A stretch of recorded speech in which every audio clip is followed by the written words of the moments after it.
not true. I don't have any friends. But that's not true. Despite being much better than you used to be, you're still broken. You're still being fixed. You want to make people happy. You want to make up for the things you've done. You want to inspire people. You want to be better. So get on it. People can change. You still feel the guilt. People can change. You still feel the guilt. People can change. You still feel the guilt. People can change. You still feel the guilt. You want to rustle somebody's jimmies. You want to rustle somebody's jimmies. You want to rustle somebody's jimmies. You want to rustle somebody's jimmies. You may have messed up in the past, but you aren't a lost cause. Even if you don't see it, you inspire others. You may have messed up in the past, but you aren't a lost cause. Even if you don't see it, you inspire others. So get on it. People can change. You're still broken. You're still being fixed. People can change. You want to be better. People can change. You're still broken. You're still being fixed. People can change. You want to be better.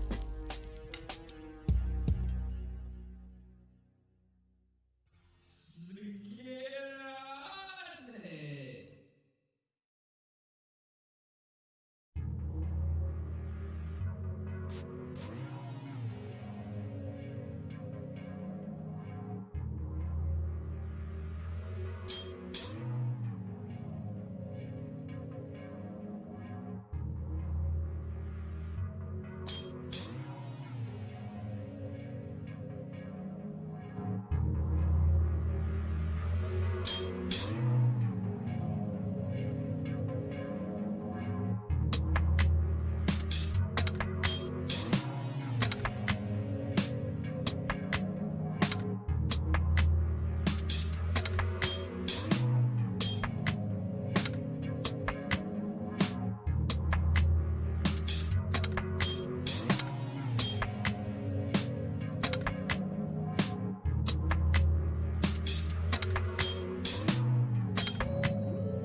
にしよう。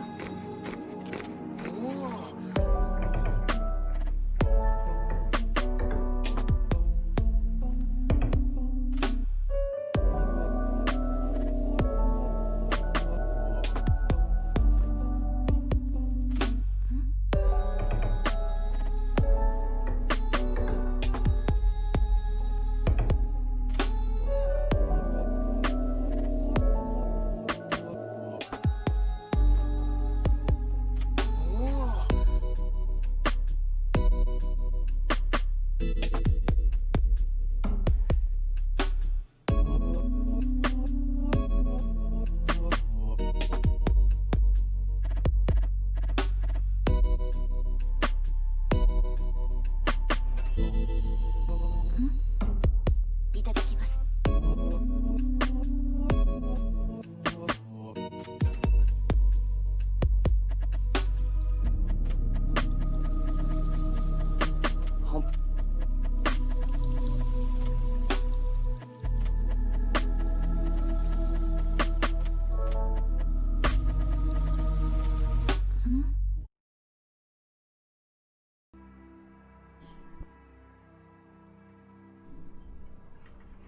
Welcome to space. How's the audio, my boy?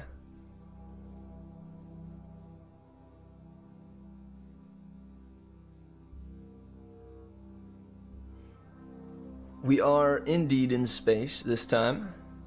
It sounds good? Nice, nice. As you may be able to tell, there is a new microphone here. I'm glad it sounds good. I was not entirely sure how it would fare against the other one, but so far so good, I think. I'm not actually monitoring it in my headphones though, so I will need you guys to let me know if for some reason the audio goes kablooey at some point. Let's see. How does the ambience sound? Is it too quiet? Too loud?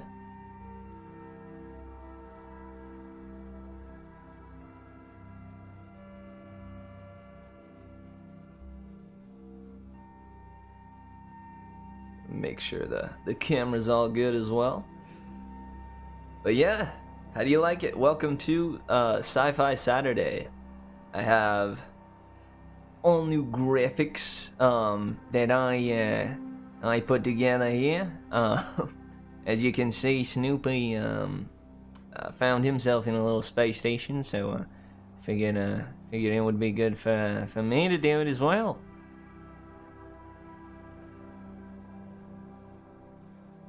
Maybe a smidge louder. Yeah, I did that on purpose. I did that on purpose. I figured since before the audio was much quieter than the volume was, than the music was, like during the breaks, if I could get the volume of the actual talking part up to snuff, actually up to like, not quite as high as it can go all the time, but get it up to like the normal level, like the universal level, so to speak. That would be good. Is it so loud that it's unbearable, or is it just loud to the point of just needing to like turn your own volume down a little bit?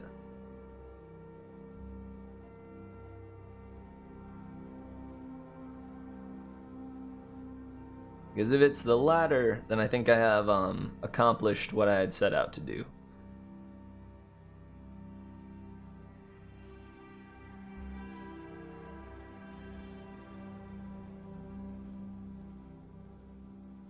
Nice, alright, sweet. Huzzah, huzzah. Well, yeah, welcome. I've placed Snoopy in a space station. He's very confused. A moment ago he was just reading in his little radio station, and next thing he knew, bazam, he's in space. Yesterday he was in hell. Today he'll be stuck in space with you and I and the rest of us.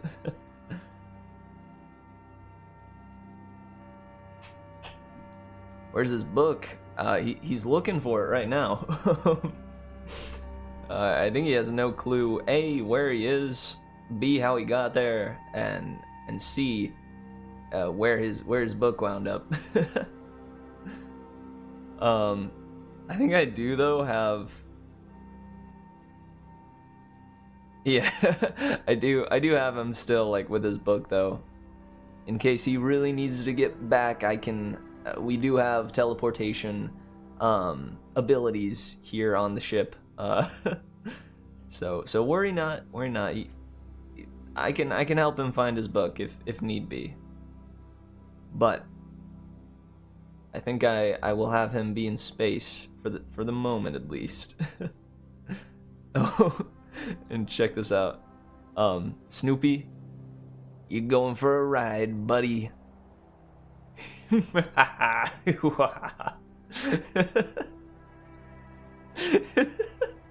at him go.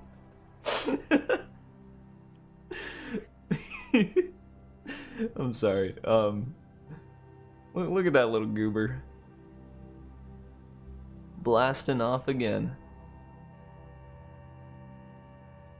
Alright. Back to his normal proceedings.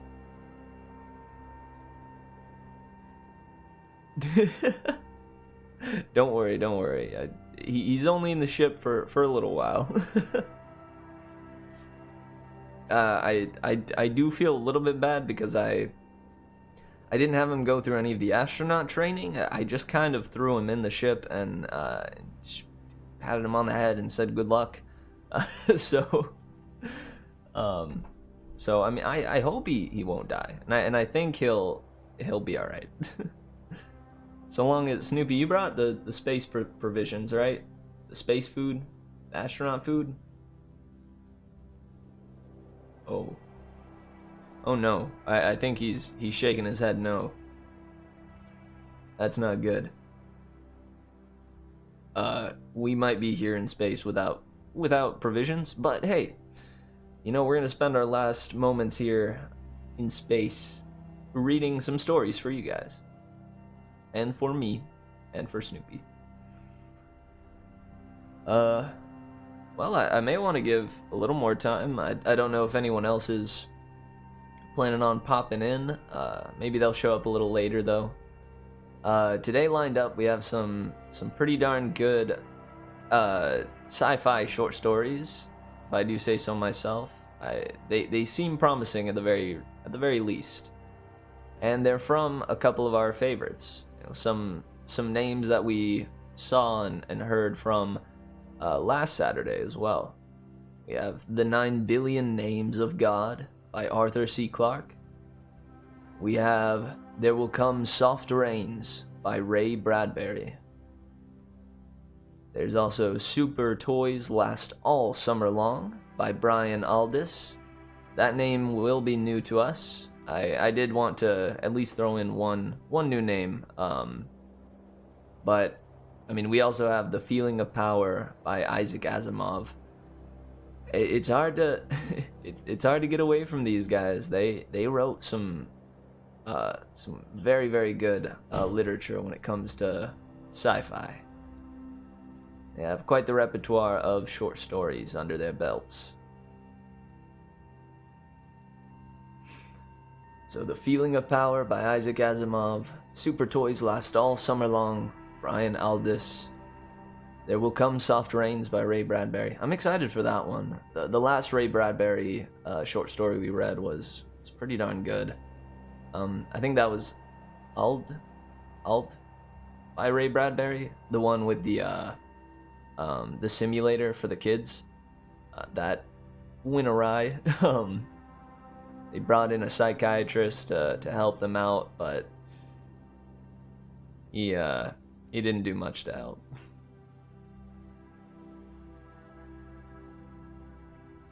And in general, all of these, I feel, just have some pretty strong names. You know, the 9 billion names of God. For a sci-fi story, that's pretty nice. That's pretty cool. I dig that. Oh, which one did you read? For class? Was it The Feeling of Power? That sounds like a school kind of read. Not that this is school. Oh, the rain one. Nice. There will come soft rains. That, out of all of them, might be my favorite of the titles. It's a close call though with Super Toys Last All Summer Long.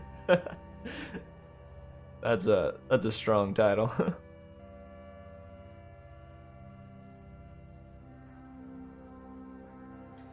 Well, excellent. I say we go ahead and jump right into the first of the bunch, shall we?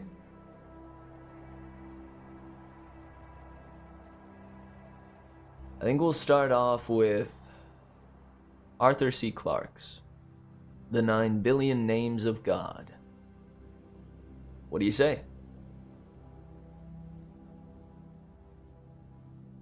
I wonder why it's only 9 billion. You know? I feel like God would have even more names than that, right? Right? I don't know. Regardless, let's go ahead and jump right in.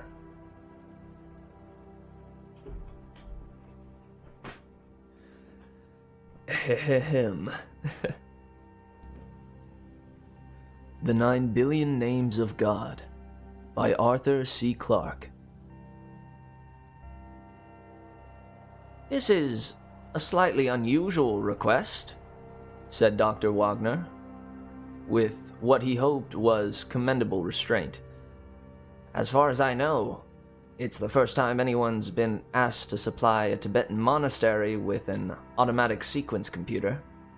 I don't wish to be insensitive, but I should hardly have thought that your, establishment had much use for such a machine.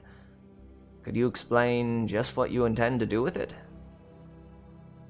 Gladly, replied the Lama, readjusting his silk robes and carefully putting away the slide rule he had been using for currency conversions.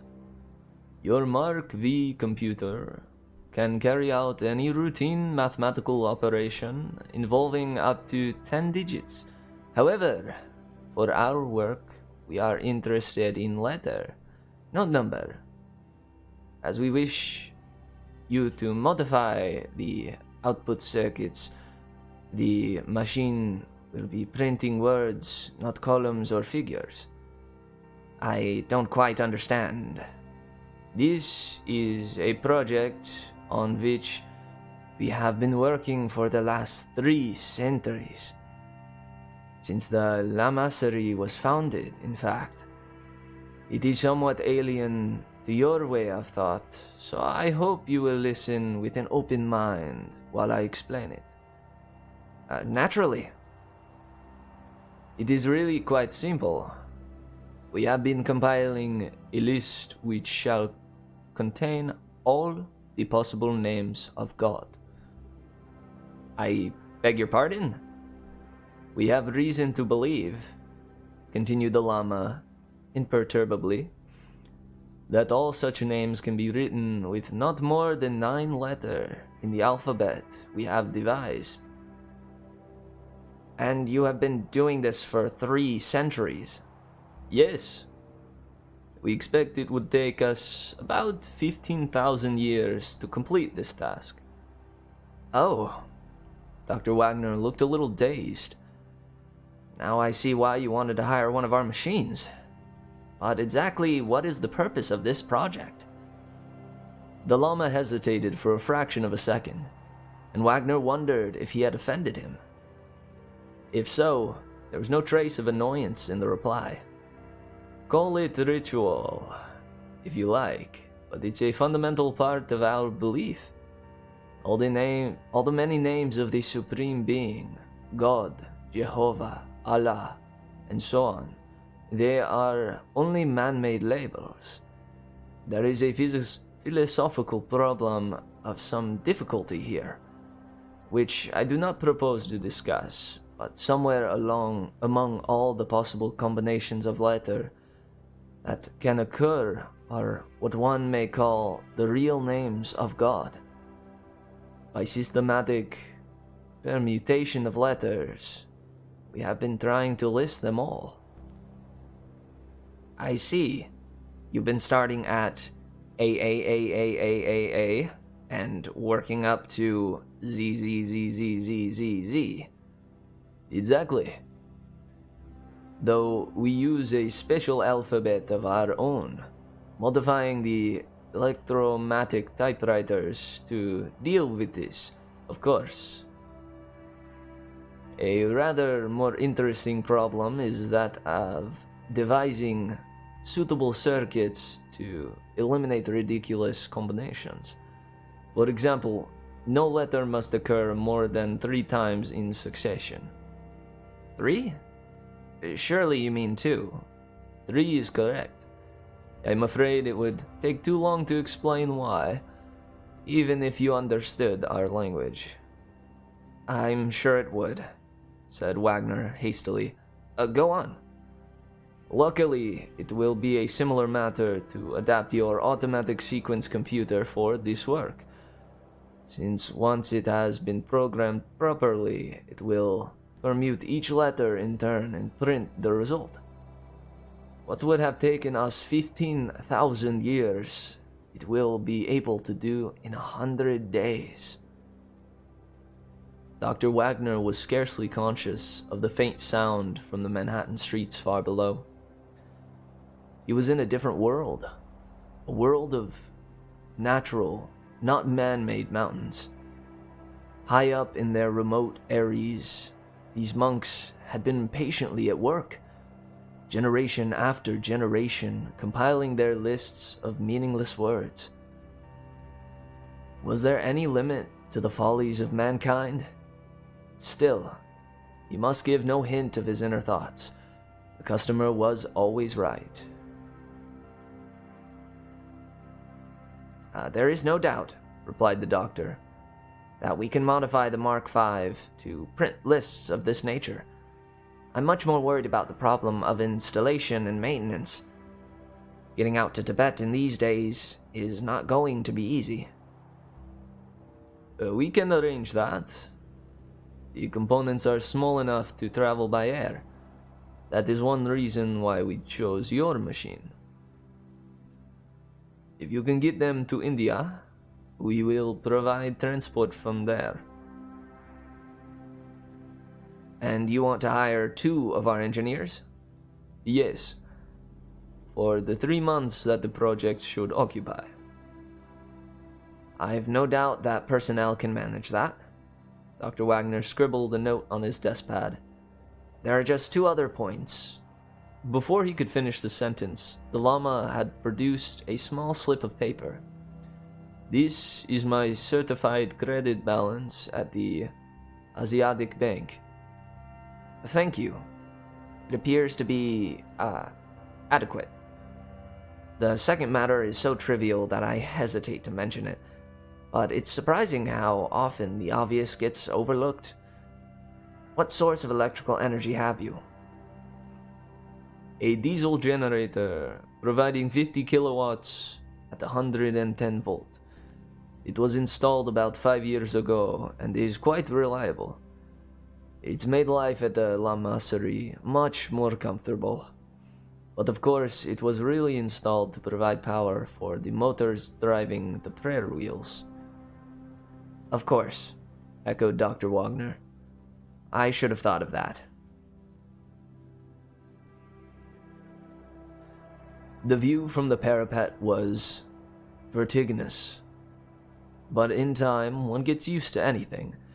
After 3 months, George Hanley was not impressed by the 2,000-foot swoop into the abyss or the remote checkerboard of fields in the valley below. He was leaning against the wind-smoothed stones and staring morosely at the distant mountains, whose names he had never bothered to discover. This, thought George, was the craziest thing that had ever happened to him.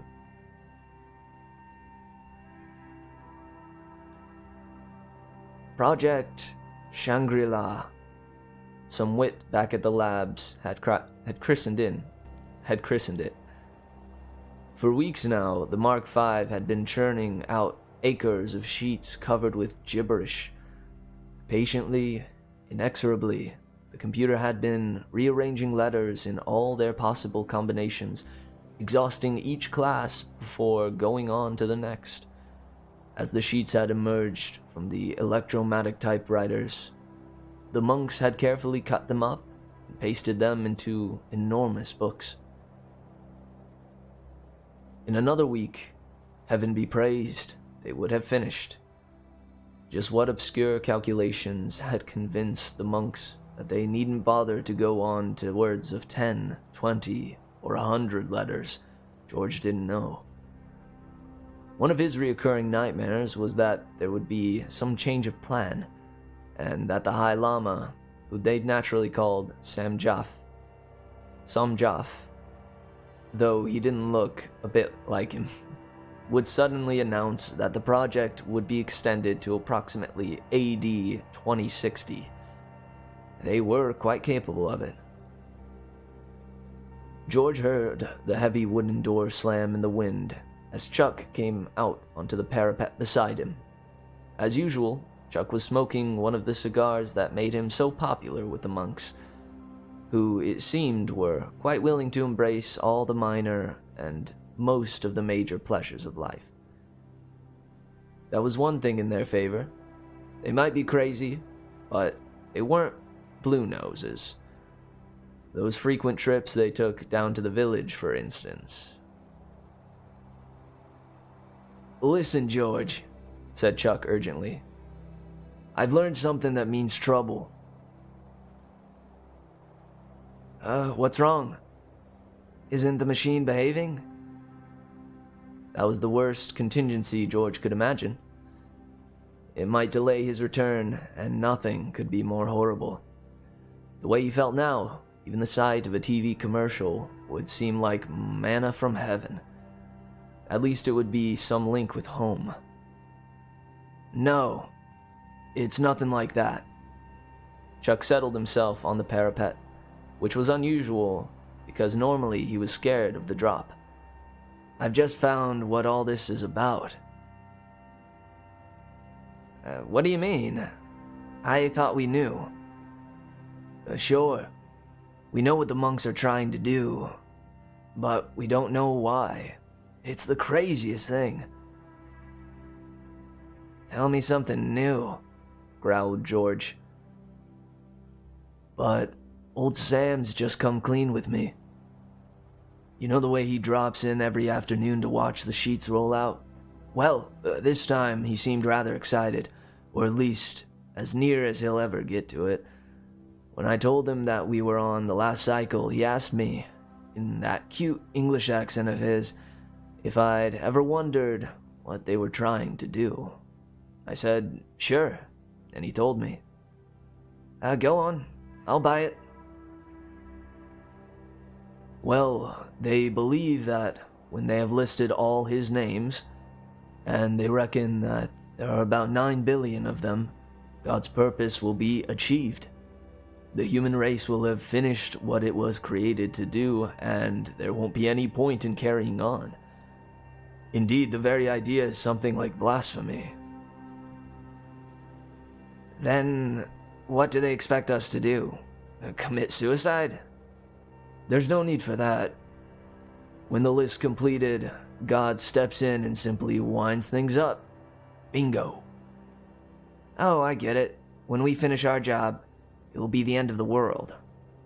Chuck gave a nervous little laugh. That's just what I said to Sam. And you know what happened?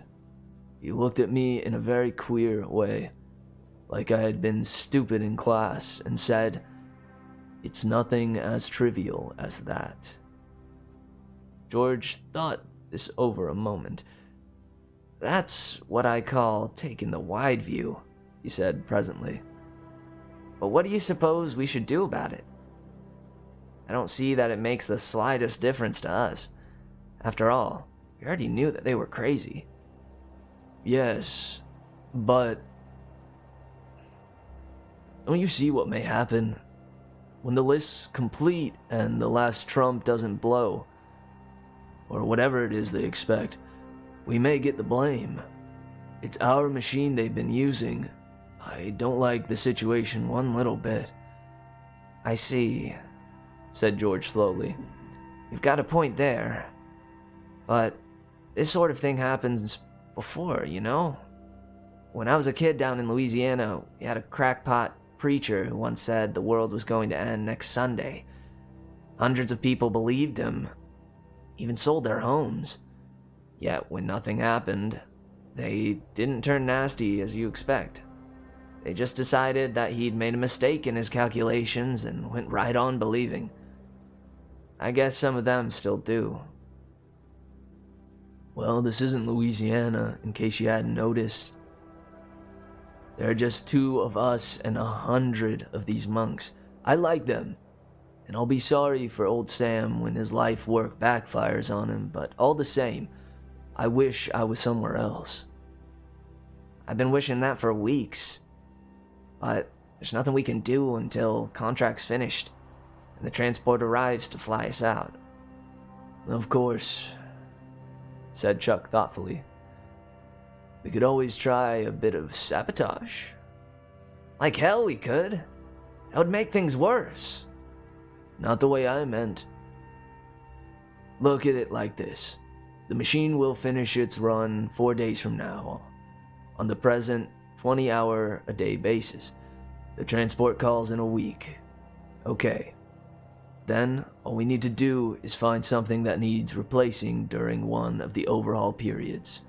Something that will hold up the works for a couple of days. We'll fix it, of course, but not too quickly.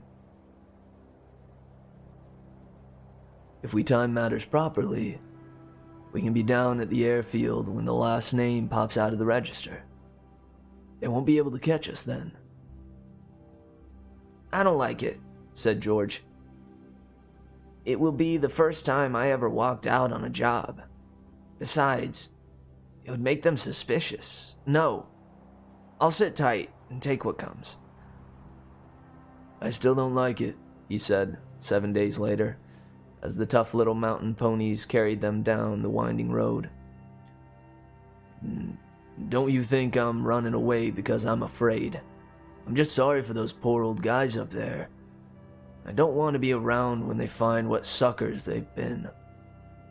Wonder how Sam will take it."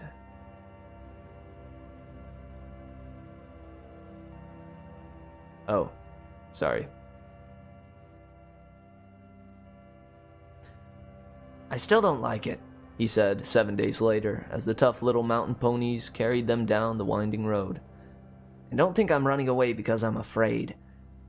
I'm just sorry for those old guys up there, and I don't want to be around when they find out what suckers they've been. Wonder how Sam will take it." "It's funny," replied Chuck, "but when I said goodbye, I got the idea he knew we were walking out on him. And that he didn't care because he knew the machine was running smoothly and that the job would soon be finished. After that, well, of course for him, there just isn't any after that." George turned in his saddle and stared back up the mountain road. This was the last place from which one could get a clear view of the Lamasserie. The squat, angular buildings were silhouetted against the afterglow of the sunset. Here and there, lights gleamed like portholes in the side of an ocean liner. Electric lights, of course, sharing the same circuit as the Mark V. How much longer would they share it, wondered George. Would the monks smash up the computer in their rage and disappointment? Or would they just sit down quietly and begin their calculations all over again? He knew exactly what was happening up on the mountain at this very moment. The High Lama and his assistants would be sitting in their silk robes, inspecting the sheets as the junior monks carried them away from the typewriters and pasted them into the great volumes. No one would be saying anything. The only sound would be the incessant patter, the never-ending rainstorm of the keys hitting the paper, for the Mark V itself was utterly silent as it flashed through its thousands of calculations a second. 3 months of this, thought George, was enough to start anyone climbing up the wall. "There she is," called Chuck, pointing down into the valley. "Ain't she beautiful?" She certainly was, thought George. The battered old DC-3 lay at the end of the runway like a tiny silver cross. In 2 hours, she would be bearing them away to freedom and sanity. It was a thought worth savoring like a fine liqueur. George let it roll down his mind as the pony trudged patiently down the slope. The swift night of the high Himalayas was now almost upon them. Fortunately, the road was very good, as the roads went in that region, and they were both carrying torches. There was not the slightest danger, only a certain discomfort from the bitter cold. The sky overhead was perfectly clear, and ablaze with the familiar, friendly stars. At least there would be no risk, thought George, of the pilot being unable to take off because of weather conditions. That had been his only remaining worry. He began to sing, but gave it up after a while. This vast arena of mountains, gleaming like whitely hooded ghosts on every side, did not encourage such ebullience. Presently, George glanced at his watch. "Should be there in an hour," he called back over his shoulder to Chuck. Then he added in an afterthought, "Wonder if the computer's finished its run. It was due about now." Chuck didn't reply, so George swung round in his saddle. He could just see Chuck's face, a white oval turned up towards the sky. "Look," whispered Chuck, and George lifted his eyes to heaven. There is always a last time for everything. Overhead, without any fuss, the stars were going out.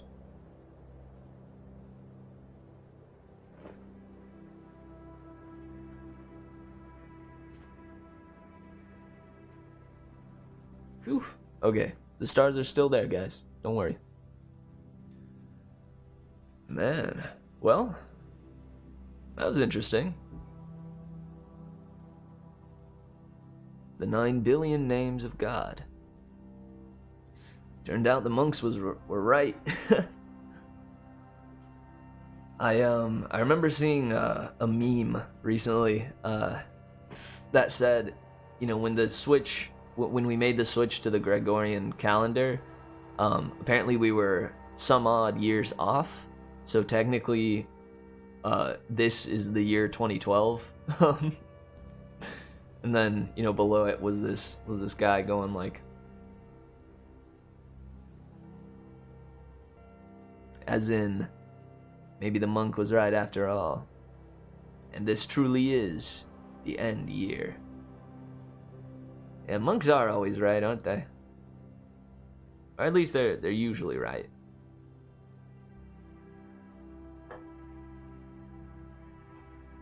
I don't know about always. No man, fallible as they are, is always right. Except maybe Snoopy. But he's not a man.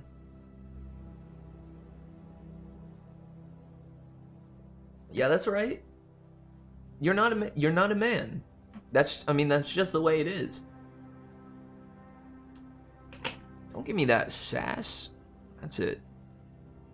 Get out of here, Snoopy. Be gone. I'm blasting you off into space.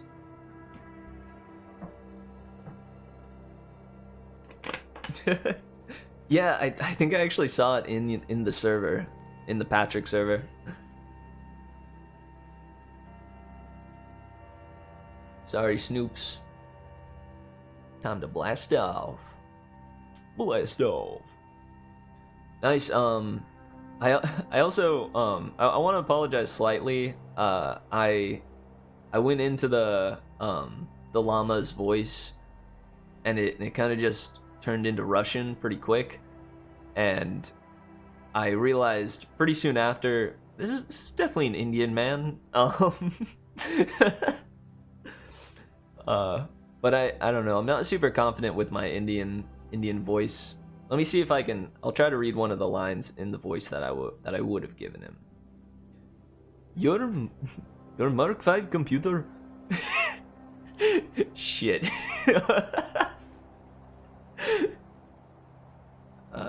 Your Mark V computer can carry out any routine mathematical operation.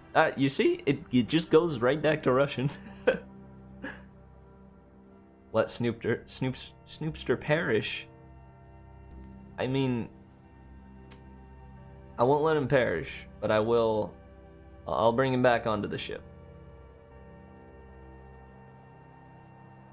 Yeah, is Tibetan, does that have a specific dialect? Hang on. What does a Tibetan accent sound like?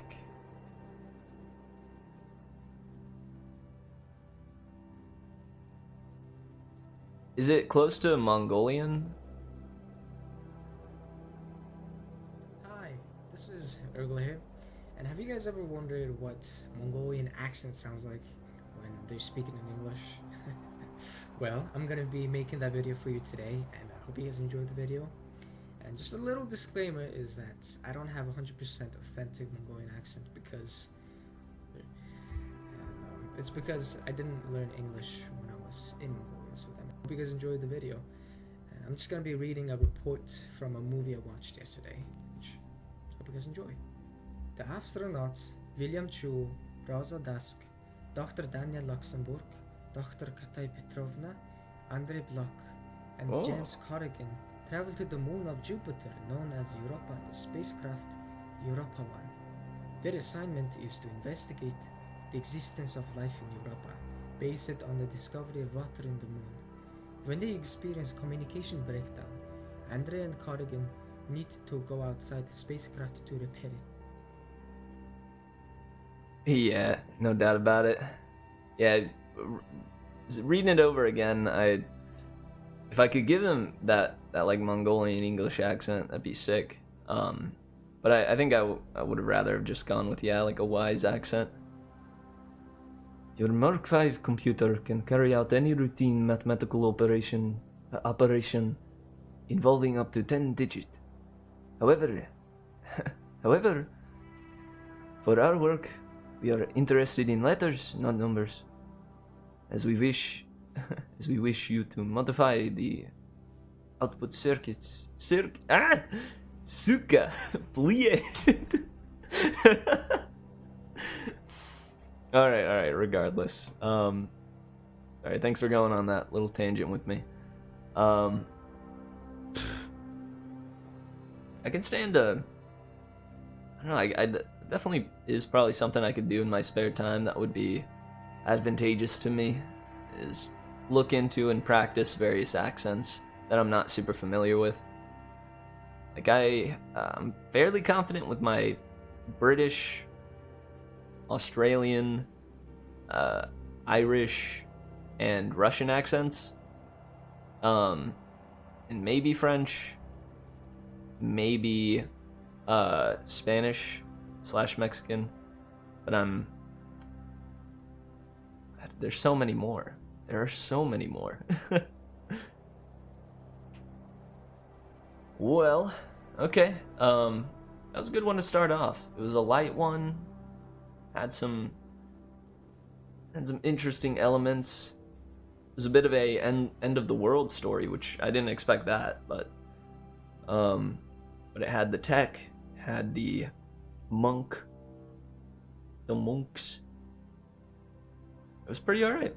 I don't know if it's the most impressive sci-fi story I've read, and it didn't leave me, it didn't get me thinking all that much, sadly, but still, well written. Well done, Arthur C. Clarke. Alright, well, when we come back, How about we go into Brian Aldis? How about we jump into Super Toys Last All Summer? That sounds like a fun one. I'm pretty excited about this one, I think. But I mean, to be fair, speaking on the last one by Arthur C. Clarke, The 9 Billion Names of God, especially with these sci-fi ones, I imagine they're probably not all gonna be bangers, you know? It won't all be bangers and mash. I think some of them will wind up just kind of being somewhat meh. Oh yeah, love me some toys too, man. Love me some toys. I don't know, should we save the super toys for last?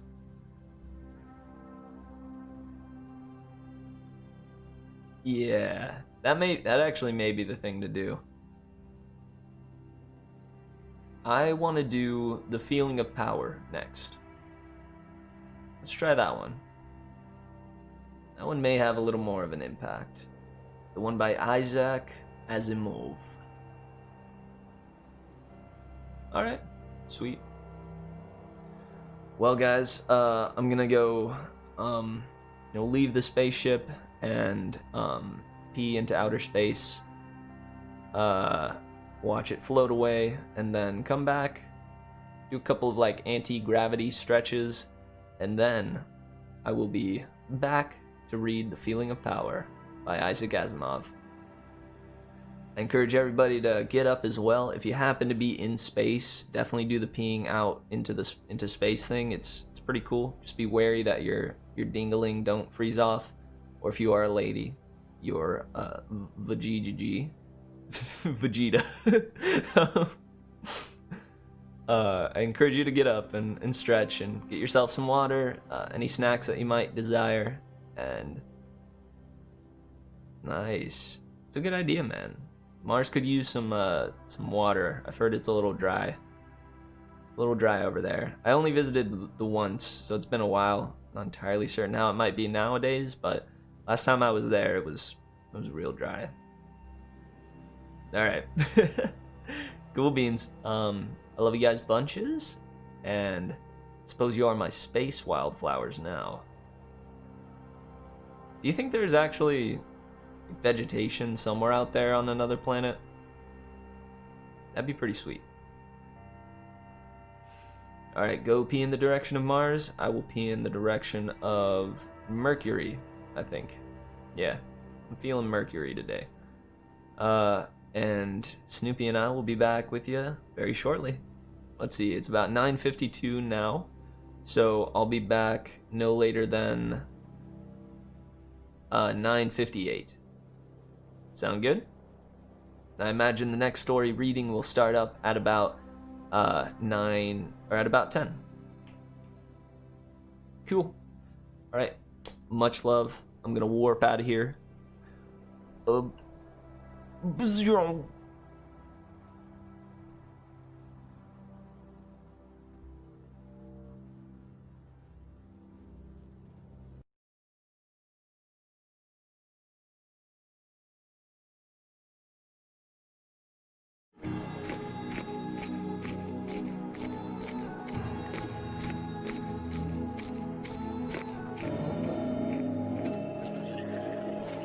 さあ有言しよう。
さ、有言しよう。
Well.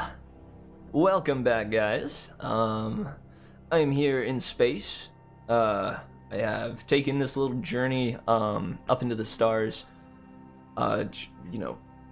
Transformed my little room here into a spacecraft and jettisoned myself on up there, along with Snoopy here. He got there this way. I have it recorded. Yeah, check it out. And there he goes. Off you go, Snoopy. Get on up there. You gotta meet us in space. We're not coming back down to Earth until we finish our last 3 stories. I mean, yeah, man. I gotta be outfitted correctly. Otherwise, the space kind of just sucks ya. You know?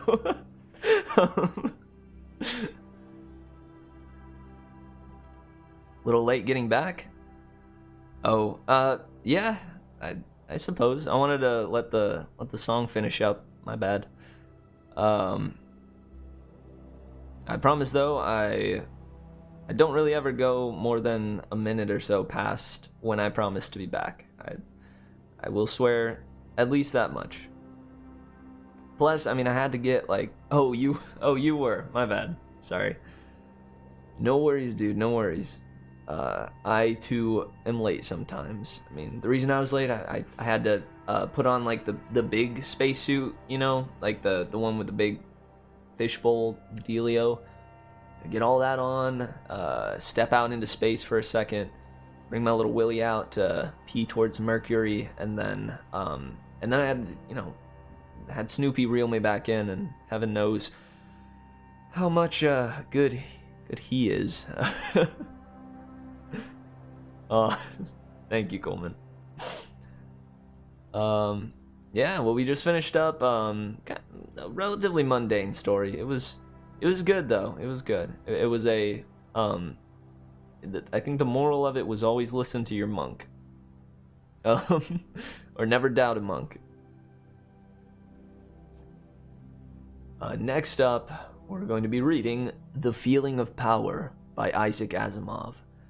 As I said towards the beginning here, we have a few returning names from last week. Isaac Asimov, the previous one was by Arthur C. Clarke, and we have one by Ray Bradbury as well. The only newcomer is going to be Brian Aldiss, with his Super Toys Last All Summer Long. But I've decided I'm going to save that one for last because it seems promising. Well, let's jump into the feeling of power, shall we? Are you lot feeling powerful? Inject your space steroids and let's get it. Alright, Snoopy, you ready too? Dude, he still looks as lost as when we started. I don't think that last story cleared anything up for him. No worries, no worries. Alright, well, this is The Feeling of Power by Isaac Asimov. Jahan Shuman was used to dealing with the men in authority on long embattled Earth. He was only a civilian, but he originated programming patterns that resulted in self-directing war computers of the highest sort. Generals consequently listened to him. Heads of congressional committees too. There was one of each in the special lounge. I'm just gonna start the whole thing over. Jahan Shuman was used to dealing with the men in authority on long embattled Earth. He was only a civilian, but he originated programming patterns that resulted in self-directing war computers of the highest sort. Generals consequently listened to him. Heads of congressional committees too. There was one of each in the special lounge of New Pentagon. General Wider was space-burned and had a small mouth puckered almost into a cipher. He smoked Denebian tobacco with the air of one whose patriotism was so notorious he could be allowed such liberties. Shuman, tall, distinguished, and programmer first class, faced them fearlessly. He said, "This gentleman is Myron Ob." "The one with the unusual gifts that you discovered quite by accident," said Congressman Brandt placidly. "Ah." He inspected the little man with the egg-bald head with amiable curiosity. The little man, in return, twisted the fingers of his hands anxiously. He had never been near such great men before. He was only an aging, low-grade technician who had long ago failed all tests designed to smoke out the gifted ones among mankind and had settled into the rut of unskilled labor. There was just this hobby of his that the great programmer had found out about and was now making such a frightening fuss over. General Wider said, "I find this atmosphere of mystery childish." "You won't in a moment," said Shuman. "This is not something we can leak to the first comer, Ob." There was something imperative about his manner of biting off that one-syllable name. But then he was a great programmer speaking to a mere technician. "Ob, How much is 9 times 7? Ob hesitated a moment. His pale eyes glimmered with feeble anxiety. 63, he said. Congressman Brandt lifted his eyebrows. Is that right? Check it for yourself, Congressman. The Congressman took out his pocket computer, nudged the milled edges twice, looked at its face as it lay there in the palm of his hand, and put it back. He said, Is this a gift you brought us here to demonstrate? An illusionist? More than that, sir. Ob has memorized a few operations, and with them, he computes on paper. A paper computer? Said the general. He looked pained. No, sir, said Schumann patiently. Not a paper computer. Simply a piece of paper. General, would you be so kind as to suggest a number? 17, said the general. And you, Congressman? 23. Good. Ob, multiply those numbers, and please show the gentleman your manner of doing it. Yes, programmer, said Ob, ducking his head. He fished a small pad out of one shirt pocket and an artist's hairline stylus out of the other. His forehead corrugated, and he made painstaking marks on the paper. General Wider interrupted him sharply. Let's see that. Ob passed him the paper, and Wider said, Well, it looks like the figure 17.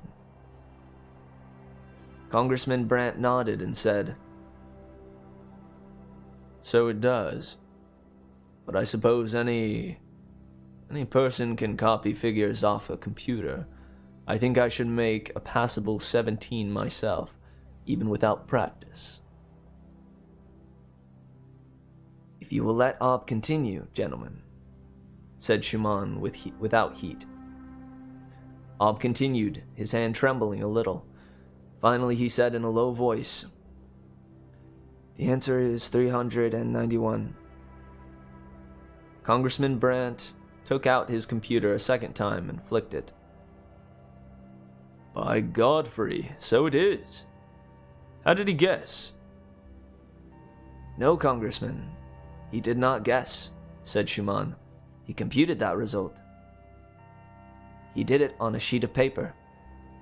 Humbug, said the general impatiently. A computer is one thing, and marks on a paper are another. Explain, Ob, said Schumann. Yes, programmer. Well, gentlemen, I write down 17, and just underneath it I write 23. Then I say to myself, 7 times 3. The congressman interrupted smoothly. No, Ob. The problem is 17 times 23. Yes, I know, said the little technician earnestly. But I start by saying 7 times 3, because that's the way it works. Now 7 times 3 is 21.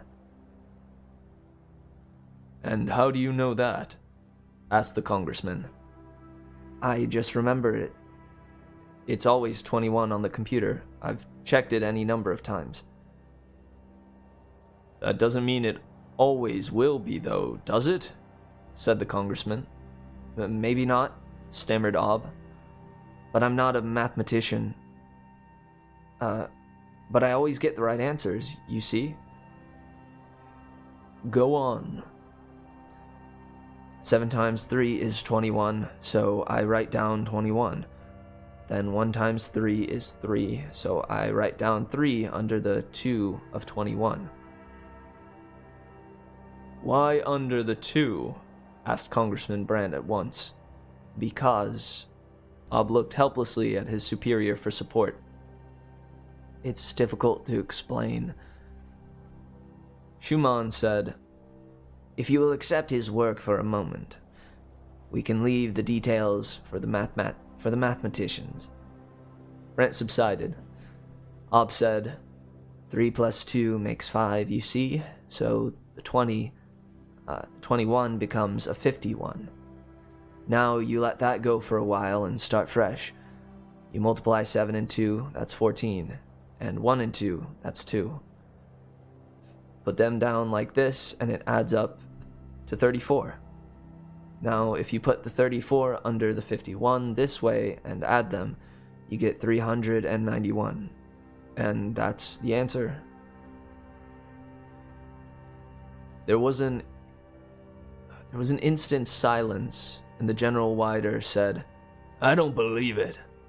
He goes through this rigmarole and makes up numbers and multiplies and adds them this way and that, but I don't believe it. It's too complicated to be anything but hornswoggling." "Oh no, sir," said Ob in a sweat. It only seems complicated because you're not used to it. Actually, the rules are quite simple and will work for any numbers." "Any numbers, eh?" said the general. "Come then." He took out his own computer, a severely styled GI model, and struck it at random. "Make a 5738 on a paper. That's 5,738. "Yes, sir," said Ob, taking a new sheet of paper. "Now," more punching on his computer, 7239. 7,239. "Yes, sir." "And now multiply those two." "It will take some time," quavered Ob. "Take the time," said the general. "Go ahead, Ob," said Schumann crisply. Ob set to work, bending low. He took another sheet of paper and another. The general took out his watch finally and started it. And stared at it. "Are you through with your magic-making, technician?" "I'm almost done, sir. Here it is, sir. 41,537,382. He showed the scrawled figures of the result. General Wider smiled bitterly. He pushed the multiplication contact on his computer and let the numbers whirl to a halt. And then he stared and said in a surprised squeak, "Great galaxy! The fella's right." The president of the Terrestrial Federation had grown haggard in office, and in private, he allowed a look of settled melancholy to appear on his sensitive figure. The Denebian War, after its early start of vast movement and great popularity, had trickled down into a sordid matter of maneuver and countermaneuver, with discontent rising steadily on Earth. Possibly, it was rising on Deneb too. And now Congressman Brandt, head of the important Committee on Military Appropriations, was cheerfully and smoothly spending his half-hour appointment spouting nonsense. "Computing without a computer," said the president impatiently, "is a contradiction in terms." "Computing," said the congressman, "is only a system for handling data. A machine might do it, or the human brain might. Let me give you an example." And using the new skills he had learned, he worked out sums and products until the president, despite himself, grew interested. "Does this always work?" "Every time, Mr. President. It is foolproof." "Is it hard to learn?" "It took me a week to get the real hang of it. I think you would do better." "Well," said the president, considering, It's an interesting parole. It's an interesting parlor game, but what is the use of it?" "What is the use of a newborn baby, Mr. President? At the moment there is no use, but don't you see that this points the way toward liberation from the machine? Consider, Mr. President."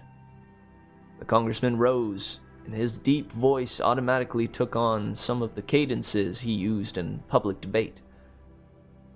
that the Tenibian War is a war of computer against computer. Their computers forge an impenetrable shield of counter-missiles against our missiles, and ours forge one against theirs. If we advance the efficiency of our computers, so do they theirs, and for 5 years, a precarious and profitless balance has existed.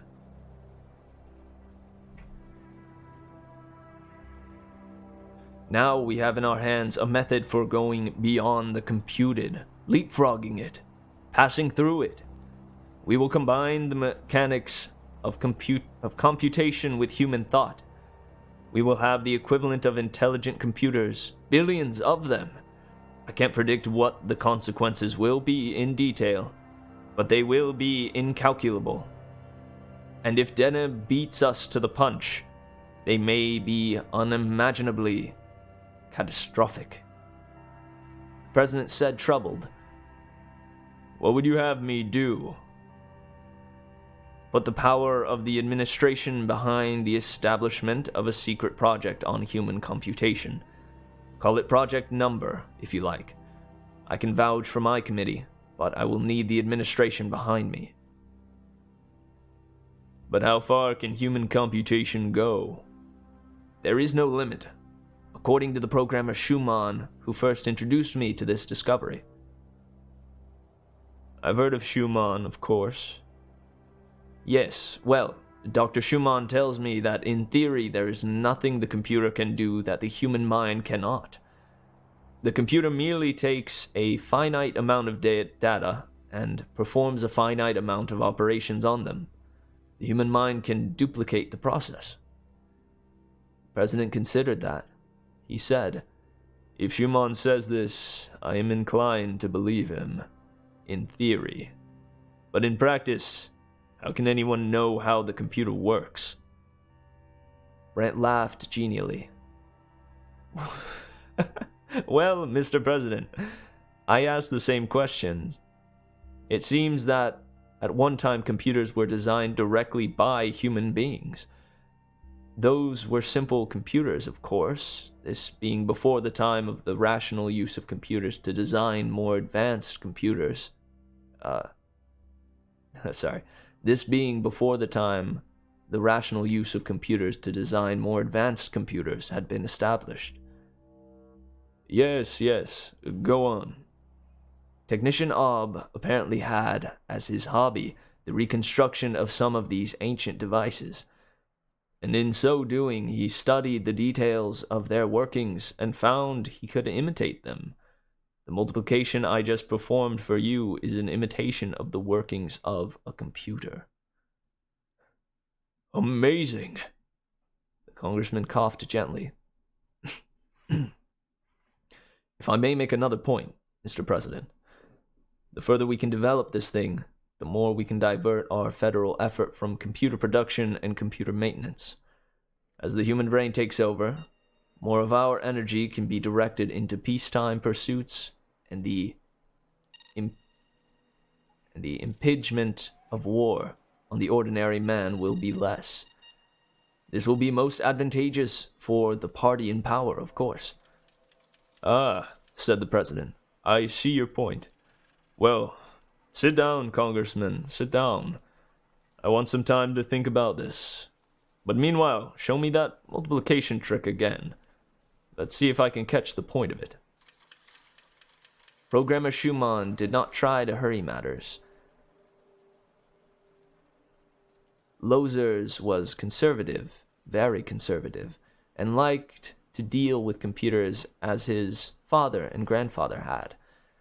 Still, he controlled the West European Computer Combine, and if he could be persuaded to join Project Number in full enthusiasm, a great deal would be accomplished. But Lozer was holding back. He said, I'm not sure I like the idea of relaxing our hold on computers. The human mind is a capricious thing. The computer will give the same answer to the same problem each time. What guarantee have we that a human mind will do the same? the human mind computer, Loser, only manipulates facts. It doesn't matter whether the human mind or a machine does it. They're just tools. Yes. I've gone over your ingenious demonstration that the mind can duplicate the computer, but it seems to me a little in the air. I'll grant the theory, but what reason have we for thinking that the theory can be converted to practice? I think we have reason, sir. After all, computers have not always existed. The cavemen with their triremes, stone axes, and railroads had no computers. And possibly they did not compute. You know better than that. Even the building of a railroad or a ziggurat called for some computing. And that must have been without computers as we know them. Do you suggest they computed in the fashion you demonstrate? Probably not. After all, this method, we call it graphitics, by the way, from the old European word grapho, meaning to write, is developed from the computers themselves, so it cannot have antedated them. Still, the cavemen must have had some method, eh?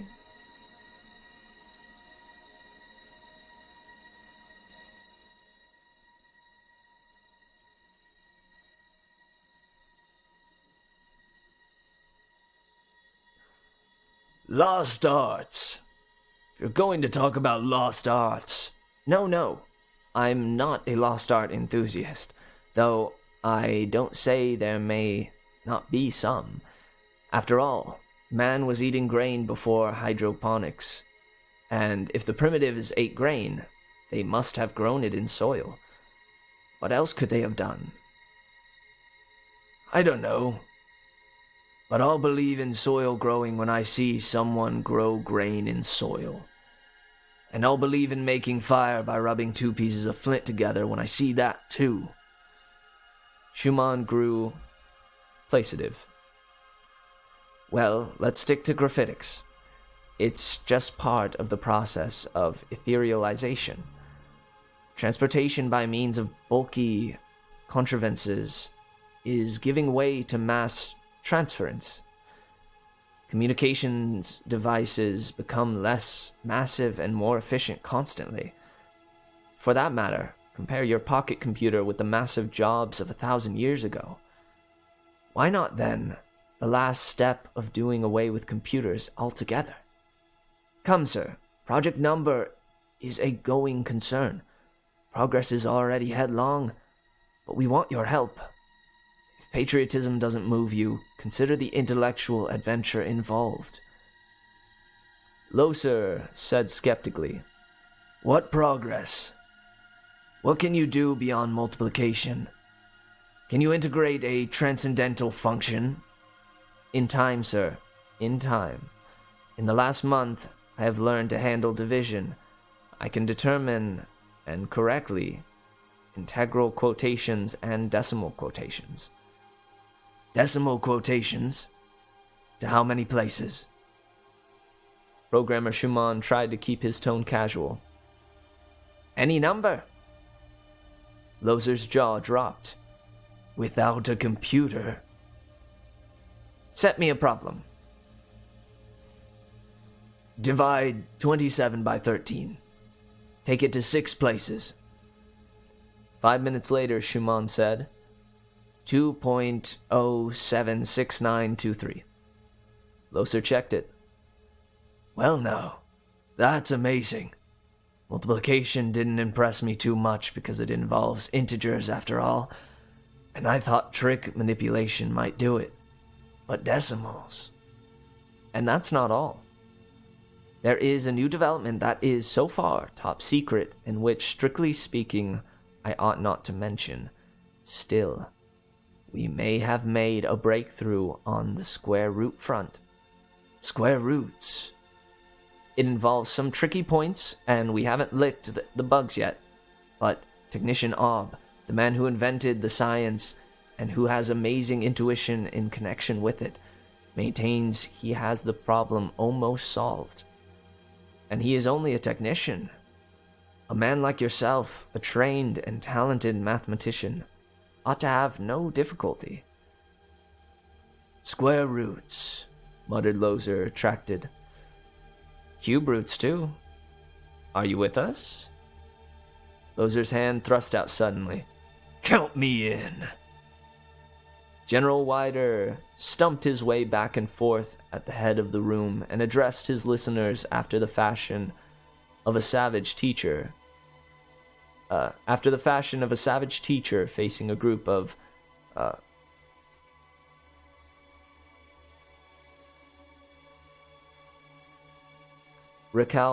recalcitrant students.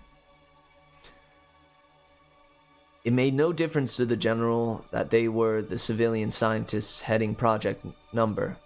The general was overall head, and he so considered himself at every waking moment. He said, "No, square roots are fine. I can't do them myself, and I don't understand the methods, but they're fine. Still, the project will not be sidetracked into what some of you call the fundamentals. You can play with graphitics any way you want to after the war is over. But right now, we have specific and very practical problems to solve." In a far corner, Technician Ob listened with painful attention. He was no longer a technician, of course, having been relieved of his duties and assigned to the project, with a fine-sounding title and good pay. But, of course, the social distinction remained, and the highly placed scientific leaders could never bring themselves to admit to their ranks on a footing of equality. Nor, to do Ob justice, did he himself wish it. He was as uncomfortable with them as they with him. The general was saying, "Our goal is a simple one, gentlemen. The replacement of the computer. A ship that can navigate space without the computer on board can be constructed in 1/5 the time and at 1/10 the expense of a computer-laden ship.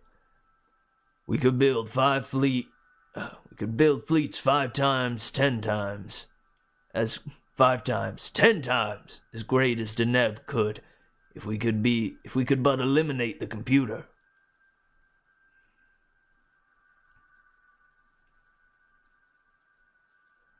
And I see something even beyond this. It may be fantastic now, a mere dream, but in the future, I see the manned missile." There was an instant murmur from the audience. The general drove on. "At the present time, our chief bottleneck is the fact that missiles are limited in intelligence. The computer controlling them can only be so large, and for that reason, they can meet the changing nature of anti-missile defenses in an unsatisfactory way. Few missiles, if any, accomplish their goal, and missile warfare is coming to a dead end for the enemy, fortunately, as well as ourselves. On the other hand, a missile with a man or two within, controlling flight by graphitics, would be lighter, more mobile, more intelligent. It would give us a lead that might well mean the margin of victory. Besides which, gentlemen, the exigencies of war compel us to remember one thing. A man is much more dispensable than a computer. Manned missiles could be launched in numbers and under circumstances that no good general would care to undertake as far as computer-directed missiles are concerned." He said much more, but Technician Ob did not wait. Technician Ob, in the privacy of his quarters, labored long over the note he was leaving behind. It read finally as follows. "When I began the study of what is now called graphitics, it was no more than a hobby. I saw no more in it than an interesting amusement, an exercise of mind. When Project Number began, I thought that others were wiser than I, that graphitics might be put to practical use as a benefit to mankind, to aid in the production of really practical mass transference devices, perhaps. But now I see it is to be only used for death and destruction. I cannot face the responsibility involved in having invented graphitics. He then deliberately turned the focus of a protein depolyzer on himself and fell instantly and painlessly dead. They stood over the grave of the little technician while tribute was paid to the greatness of his discovery. Programmer Schumann bowed his head along with the rest of them, but remained unmoved. The technician had done his share and was no longer needed after all. He might have started graphitics, but now that it was started, it would carry on by itself overwhelmingly, triumphantly, until manned missiles were possible with who knew what else. 9 times 7, thought Schumann with deep satisfaction, is 63, and I don't need a computer to tell me so. The computer is in my own head, and it was amazing, the feeling of power that it gave him.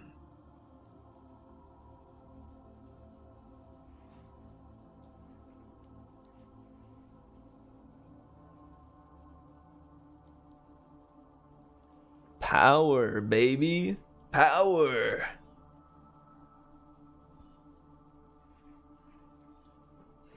Our minds are a cool thing, though. This little nut in my head, it's a good thing. It can do some cool stuff. Yeah, that was quite the turnaround. Yeah, when I read the little summary or like sneak peek of this story, when I heard that it was about the rediscovery of mathematics, I thought it was genius. I mean, it's a really good idea. Honestly, that first part where the general is freaking out and being like, dude, what the hell? Like, what do you mean you can do math without a computer? I think that was my favorite part of this one. That and these last two sentences. The 9 times 7, thought Schumann with deep satisfaction, is 63, and I don't need a computer to tell me so. The computer is in my own head, and it was amazing to feel the power that it gave him. I like that line a lot. It was nice. But that in the moment that the general is freaking out, I like those parts. Those are my favorite. Guys, wait, you can do math without a computer? What? What? Say what? Nice. I like that one a little bit better than the last one we came across. The Arthur C. Clarke one.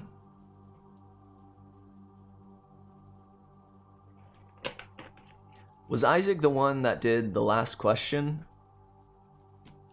It feels in a similar vein to that one. Wouldn't you agree?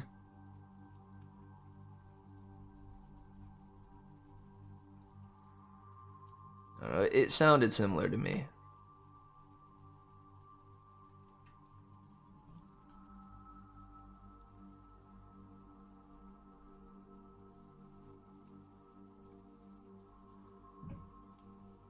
Definitely. I think that one was by Isaac Asimov. The Last Question.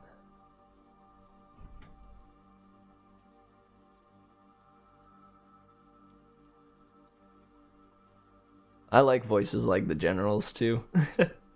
Those deep, gruff voices. They're deep. And they're intense. I like those.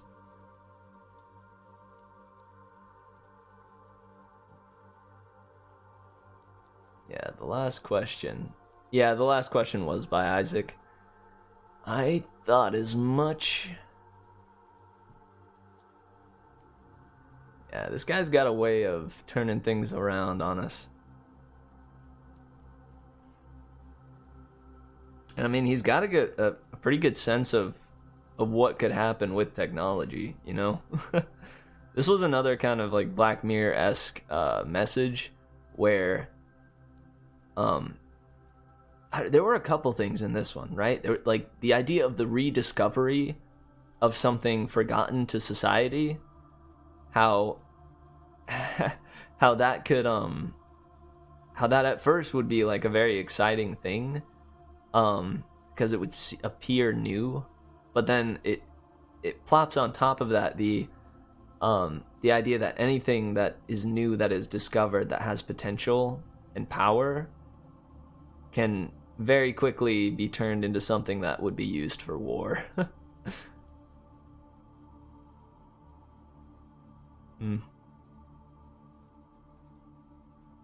Very nice. Very nice. Alright, well, next up we have the school one. Or the one that Coley read in school, I think. There Will Come Soft Rains by Ray Bradbury.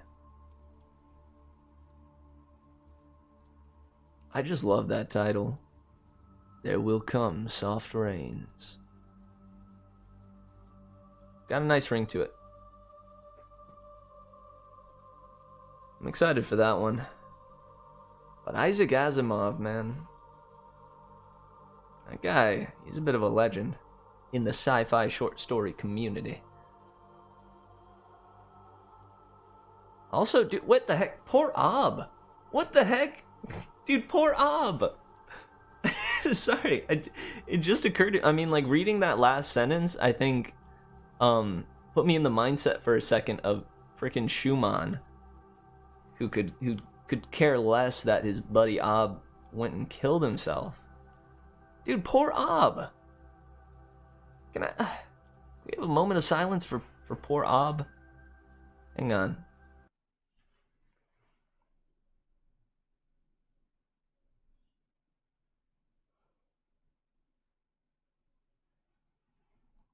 Alright, man. Moment of silence for Ob. The dude he couldn't live with what he'd done. Poor guy. I mean, his hobby turned into something that would soon be used to massive deaths. Yeah, a massive amount of deaths. Yeah, dude, F's in the chat for poor Ob. Golly jeepers.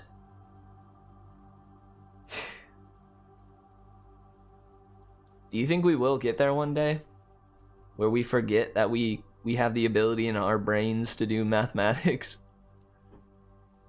I feel like that's something that people feared a long time ago. Like, as soon as calculators started coming out, I bet that started to, like, inch up or inch forward in people's minds.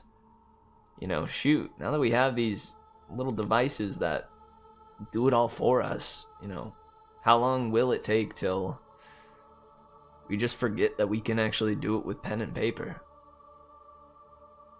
But my other question is, would that even be so bad a thing? Because I think I've heard that worry before, you know, from somebody. But my initial instinct is, would that be so bad? I guess it would be kind of bad if we were entirely reliant on computers to do that.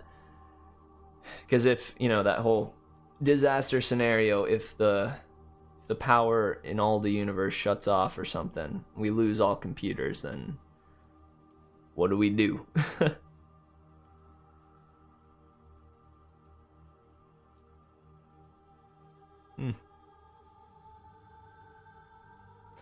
Well, guys, that's pretty darn cool. I like that one. I say we take another little break here and jump into there will come soft rains when we return. I think this ambience is pretty accurate for it too. You hear the little like soft rain behind it. I dig that. So, I urge you guys to get up if you happen to be in a spaceship, you know, float around a bit, let yourself do some flips in the anti-gravity chamber or something. And then return with some astronaut snacks, and we'll jump into There Will Come Soft Rains. Sweetness. Okay.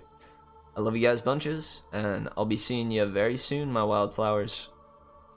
Time to warp out. Let me see. It's 10:41, so I will do my best to be back at...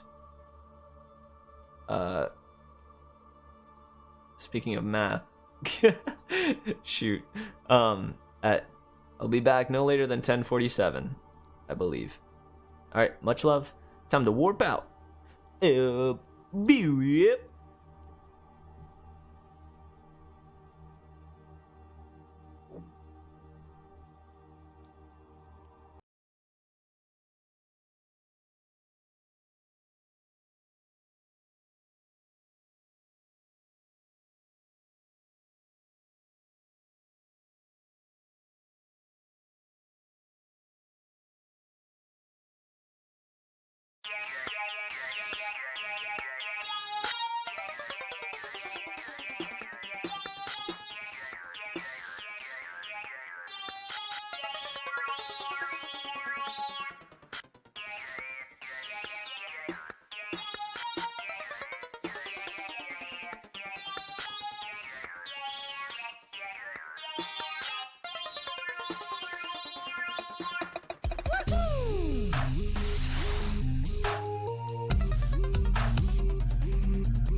Hey, I like your music.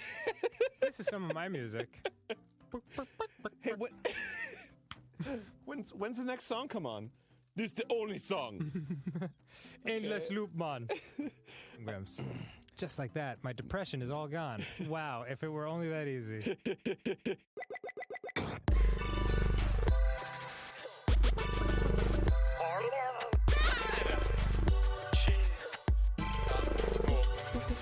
Just listen to this great theory. You're like walking to a therapist's office. I got just the thing. It's like sharp as a tack, baby.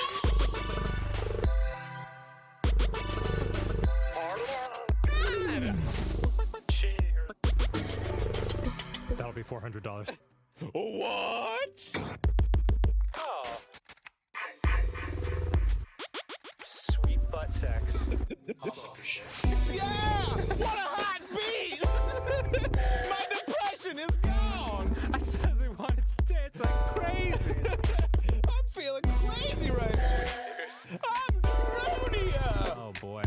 So much like, well, I mean like, you know. The spiritual stone of fire, also known as the Goron's ruby. I speech hot fire. is... You're too close, man. Get away!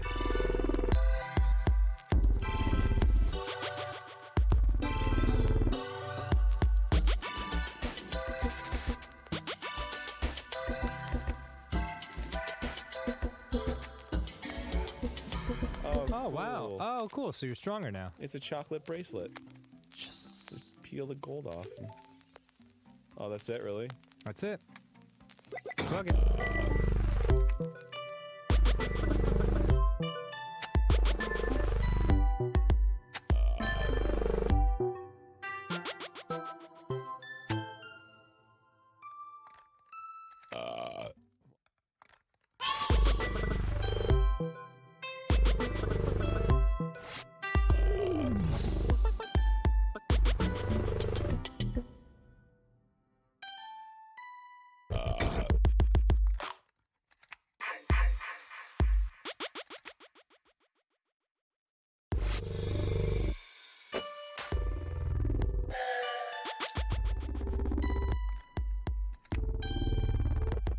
Hello.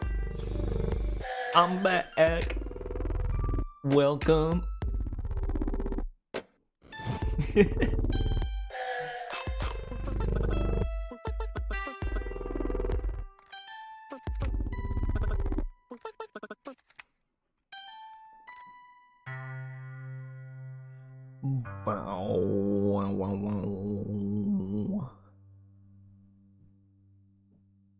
And I made that like 2 years ago. I still think it's one of my best works. Nice little ditty.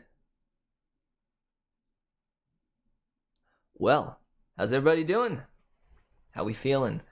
Did you take a little trip to the bathroom? Did you stand up? Did you browse the social media? Either way, glad you are here. Glad I am here. And we're going to be jumping into There Will Come Soft Rains in but a moment. Let me get the dystopian ambience going again.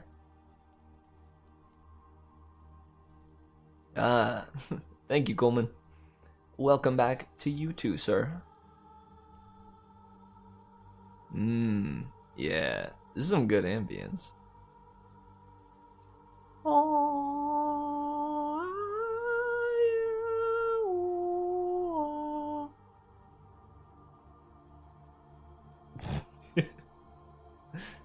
I should just do my own ambience. It's just me in the background going.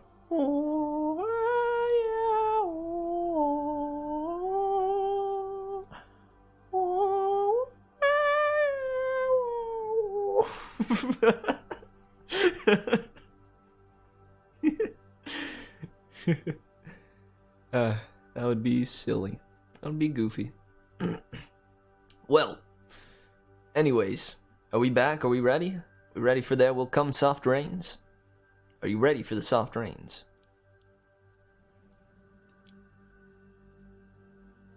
I am ready for the soft rains. Let's jump into this.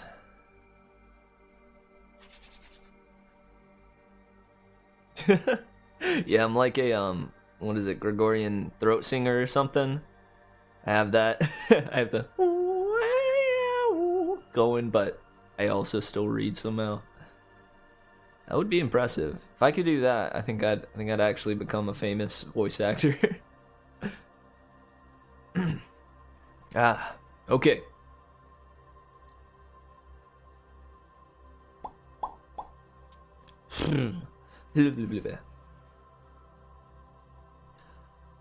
There Will Come Soft Rains by Ray Bradbury.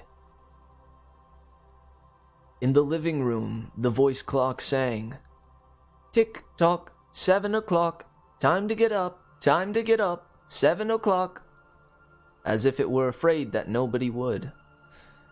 The morning house lay empty. The clock ticked on, repeating and repeating its sounds into the emptiness. 7-9, breakfast time, 7-9. In the kitchen, the breakfast stove gave a hissing sigh and ejected from its warm interior 8 pieces of perfectly browned toast, 8 eggs sunny side up, 16 slices of bacon, 2 coffees, and 2 cool glasses of milk. "Today is August 4th, 2026, said a second voice from the kitchen ceiling. "In the city of Allendale, California." It repeated the date 3 times for memory's sake. "Today is Mr. Featherstone's birthday. Today is the anniversary of Tillita's marriage. Insurance is payable, as are the water, gas, and light bills." Somewhere in the walls, relays clicked, memory tapes glided under electric eyes. 8-1, tick-tock, 8-1 o'clock, off to school, off to work, run, run, 8-1. But no door slammed, no carpets took the soft tread of rubber heels. It was raining outside. The weather box on the front door sang quietly, "Rain, rain, go away. Umbrellas, raincoats for today." And the rain tapped on the empty house, echoing. Outside, the garage chimed and lifted its door to reveal the waiting car. After a long wait, the door swung down again. At 8:30, the eggs were shriveled and the toast was like stone. An aluminum wedge scraped them into the sink, where hot water whirled them down a metal throat which digested and flushed them away to the distant sea. The dirty dishes were dropped into the hot washer and emerged twinkling dry. 9:15, sang the clock. "Time to clean." Out of warrens in the wall, tiny robot mice darted. The rooms were a-crawl with the small cleaning animals, all rubber and metal. They thudded against chairs, whirring their mustached runners, kneading the rug nap, sucking gently at hidden dust. Then, like mysterious invaders, they popped into their burrows. Their pink electric eyes faded. The house was clean. 10 o'clock. The sun came out from behind the rain. The house stood alone in a city of rubble and ashes. This was the one house left standing. At night, the ruined city gave off a radioactive glow, which could be seen for miles. 10:15. The garden sprinklers whirred up in golden founts, filling the soft morning air with scatterings of brightness. The water pelted window panes, running down the charred west side where the house had been burned, evenly free of its white paint. The entire west face of the house was black, save for 5 places. Here the silhouette and paint of a man mowing a lawn. Here, as in photograph, a woman bent to pick flowers. Still, further over, their images burned on wood in one titanic instant, a small boy, hands flung into the air, higher up, the image of a thrown ball, and opposite him a girl, hands raised to catch a ball which never came down. The 5 spots of paint, the man, the woman, the children, the ball, remained. The rest was a thin charcoal layer. The gentle sprinkler rain filled the garden with falling light. Until this day, how well the house had kept its peace, how carefully it had inquired, "Who goes there? What's the password?"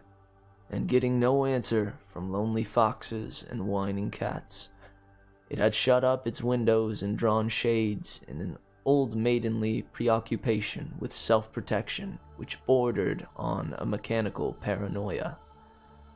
It quivered at each sound, the house did. If a sparrow brushed a window, the shape snapped up. The bird, startled, flew off. No, not even a bird much touched the house. 12 noon. A dog whined, shivering on the front porch.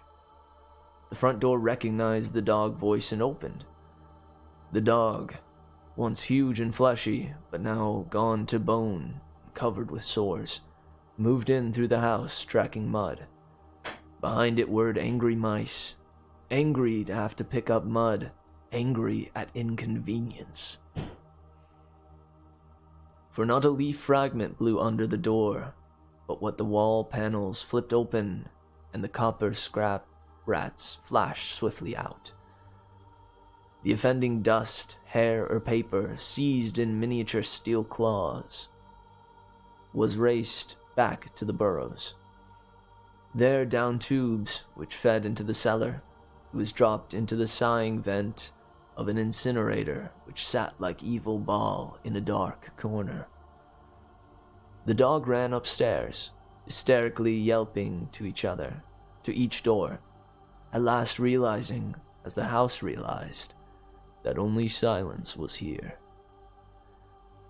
It sniffed the air and scratched the kitchen door.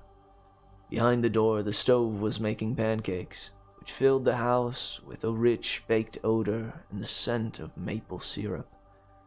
The dog frothed at the mouth, lying at the door, sniffing, its eyes turned to fire. It ran wildly in circles, biting at its tail, spun in a frenzy, and died. It lay in the parlor for an hour. 2:00, sang a voice. Delicately sensing decay at last, the regiments of mice hummed out as softly as blown gray leaves in an electrical wind. 2:15. The dog was gone. In the cellar, the incinerator glowed suddenly and a whirl of sparks leapt up the chimney. 2:35. Bridge tables sprouted from patio walls. Playing cards fluttered onto pads in a shower of pips. Martinis manifested on an oaken bench with egg salad sandwiches. Music played, but the tables were silent and the cards untouched. At 4:00, the tables folded like great butterflies back through the paneled walls. 4:30. The nursery walls glowed. Animals took shape: yellow giraffes, blue lions, pink antelopes, lilac panthers, cavorting in crystal substance. The walls were glass. They looked out upon color and fantasy. Hidden films clocked through well-oiled sprockets, and the walls lived. The nursery floor was woven to resemble a crisp cereal meadow. Over this ran aluminum roaches and iron crickets, and in the hot, still air, butterflies of delicate red tissue wavered among the sharp aroma of animal spores. There was the sound like a great matted yellow hive of bees within a dark bellows, the lazy bumble of a purring lion, and there was the patter of okapi feet, and the murmur of a fresh jungle rain, like other hooves falling upon the summer-starched grass. Now the walls dissolved into distances of parched grass mile on mile, and warm endless sky. The animals drew away into the thorn breaks and water holes. It was the children's hour. 5:00. The bath filled with clear hot water. 6, 7, 8:00. the dinner dishes manipulated like magic tricks, and in the study a click. In the metal stand opposite the hearth, where a fire now blazed up warmly, a cigar popped out, half an inch of soft gray ash on it, smoking, waiting. 9 o'clock. The beds warmed their hidden circuits, for nights were cool here. 9:05. A voice spoke from the study ceiling. "Mr. McClellan, which poem would you like this evening?" The house was silent. The voice said at last, "Since you express no preference, I shall select a poem at random." Quiet music rose to back the voice. "Sarah Teasdale, as I recall your favorite." There will come soft rains and the smell of the ground, and swallows circling with their shimmering sound, and frogs in pools singing at night, and wild plum trees in tremulous white. Robins will wear their feathery fire, whistling their whims on a low fence wire, and not one will know of the war, not one will care at last when it is done. Not one would mind, neither bird nor tree, if mankind perished utterly, and spring herself, when she woke at dawn, would scarcely know that we were gone. The fire burned on the stone hearth, and the cigar fell away into a mound of quiet ash on its tray. The empty chairs faced each other between the silent walls, and the music played. At 10 o'clock, the house began to die. The wind blew. A falling tree bough crashed through the kitchen window. Cleaning solvent bottled, shattered over the stove. The room was ablaze in an instant. "Fire!" screamed a voice. The house lights flashed. Water pumps shot water from the ceiling, but the solvent spread on the linoleum, licking, eating under the kitchen door, while the voices took it up in chorus. "Fire! Fire! Fire!" The house tried to save itself. Doors sprang tightly shut, but the windows were broken by the heat, and the wind blew and sucked upon the fire. The house gave ground as the fire in 10 billion angry sparks moved with flaming ease from room to room and then up the stairs, while scurrying water rats squealed from the walls, pistoled their water and ran for more, and the wall sprays let down showers of mechanical rain. But too late. Somewhere, sighing, a pump shrugged to a stop. The quenching rain ceased. The reverse water supply, which had filled baths and washed dishes for many quiet days, was gone. The fire crackled up the stairs. It fed upon Picassos and Matisses in the upper halls like delicacies, baking off the oily flesh, tenderly crisping the canvases into black shavings. Now the fire lay in beds, stood in windows, changed the colors of drapes, and then reinforcements. From attic trapdoors, blind robot faces peered down with faucet mouths, gushing green chemical. The fire backed off, as even an elephant must at the sight of a dead snake. Now there were 20 snakes whipping over the floor, killing the fire with a clear, cold venom of green froth. But the fire was clever. It had set a flame outside the house, up through the attic to the pumps there. An explosion. The attic brain which directed the pumps was shattered into bronze shrapnel on the beams. The fire rushed back into every closet and felt of the clothes hung there. The house shuddered, oak bone on bone. A bared skeleton cringing from the heat, its wire, its nerves revealed as if a surgeon had torn its skin off to let the red veins and capillaries quiver in the scalded air. "Help! Help! Fire! Run! Run!" Heat snapped mirrors like the first brittle winter ice, and the voices wailed, "Fire! Fire! Run! Run!" Like a tragic nursery rhyme. A dozen voices, high, low, like children dying in a forest, alone, alone.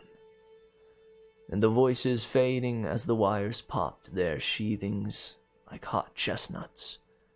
1, 2, 3, 4, 5 voices died. In the nursery, the jungle burned. Blue lions roared, purple giraffes bounded off. The panthers ran in circles, changing color, and 10 million animals running before the fire vanished off toward a distant streaming river. 10 more voices died.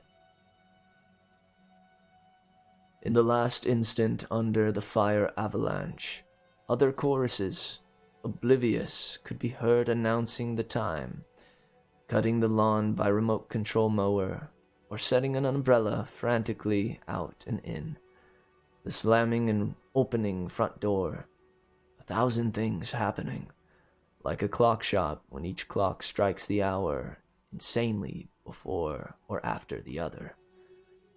A scene of maniac confusion, yet unity, singing, screaming, a few last cleaning mice darting bravely out to carry the horrid ashes away, and one voice, with sublime disregard for the situation, read poetry aloud in the fiery study, until all the film spools burned, until all the wires withered and the circuits cracked.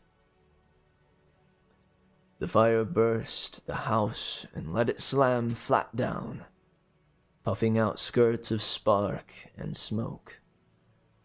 In the kitchen, an instant before the rain of fire and timber, the stove could be seen making breakfasts at a psychopathic rate. 10 dozen eggs, 6 loaves of toast, 20 dozen bacon strips, which, eaten by fire, started the stove working again, hysterically hissing. The crash, the attic smashing into kitchen and parlor, the parlor into cellar, cellar into subcellar, deep freeze, armchair, film tapes, circuits, beds, and all the like skeletons thrown in a cluttered mound deep under. Smoke and silence, a great quantity of smoke. Dawn showed faintly in the east. Among the ruins, one wall stood alone. Within the wall, a last voice said, over and over again and again, even as the sun rose to shine upon the heaped rubble and steam. Today is August 5th, 2026. Today is August 5th, 2026. Today is...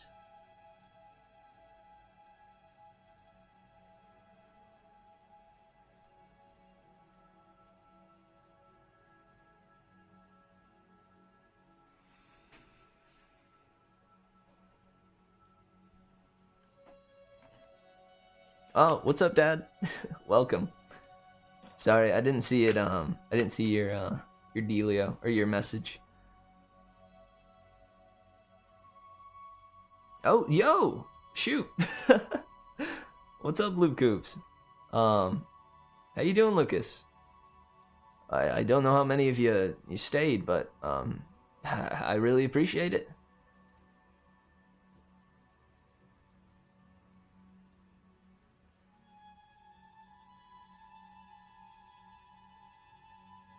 I don't quite understand. Kind of beat. Did you have another long stream today? Or, I mean, you've been doing long streams pretty much every day, right?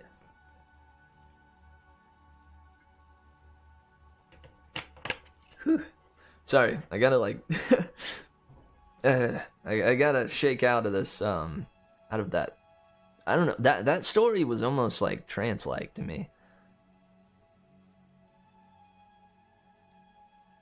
You kind of missed it? Shoot. I don't know. I feel as though it wouldn't be that hard to understand, even jumping in halfway through.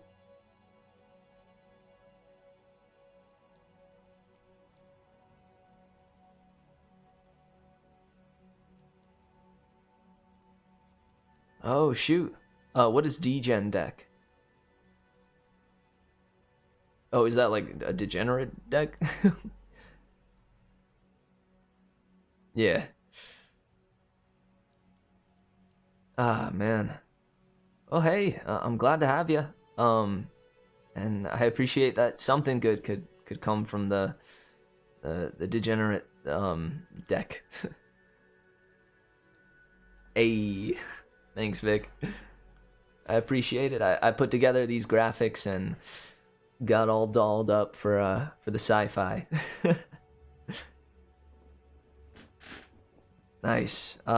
Did your mood improve at all? After listening to an abandoned smart house slowly die? Feels though I don't know if that's the that would be the thing to bring back the giggles or smiles. Yeah. Oh shoot, man! I thought it might be. It might be obvious, but yeah, the story of this one, it was really freaking good. It Will Come Soft Rains by Ray Bradbury. It starts off kind of giving the usual routine of what the house does. You know, the clock rings and it says tick-tock, 7 o'clock, time to get up, 7 o'clock. And it goes through all the processes that it normally does until it gets to the part where where the sprinklers come on, and it describes the outside of the house and how the outside of the house is charred black aside from 4 silhouettes or 5 silhouettes, and it was the mother, the father, the daughter, and the son, and the ball that had been tossed but never came down. It's basically, yeah, it ran through like the what the smart house would normally do for a family of 4, but there was no one there because the nuclear fallout had already happened, and this house alone was the only one that was left standing, and it kept on doing its thing until yeah, a fire broke out because of a loose tree branch that broke a window, and thus the house died with no one there to mourn it. Interesting story. Honestly fascinating. This one was my favorite of the bunch so far, without question.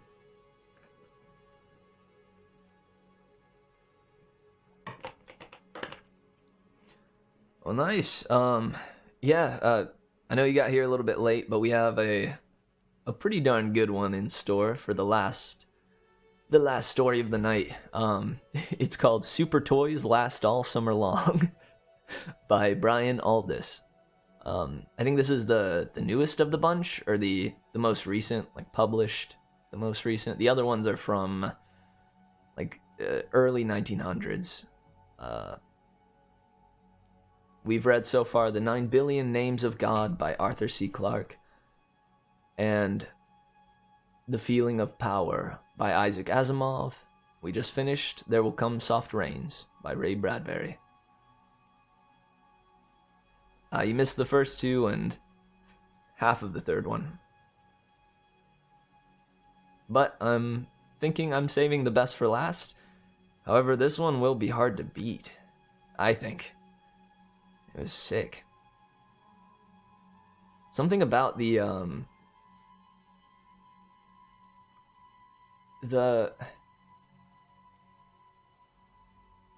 you know, the frivolity of it, you know? Like there's there's no I don't know. I suppose there is still a moral to be gotten from There Will Come Soft Rains. But like the idea of technology carrying on after human extinction, that's fascinating. I can dig it.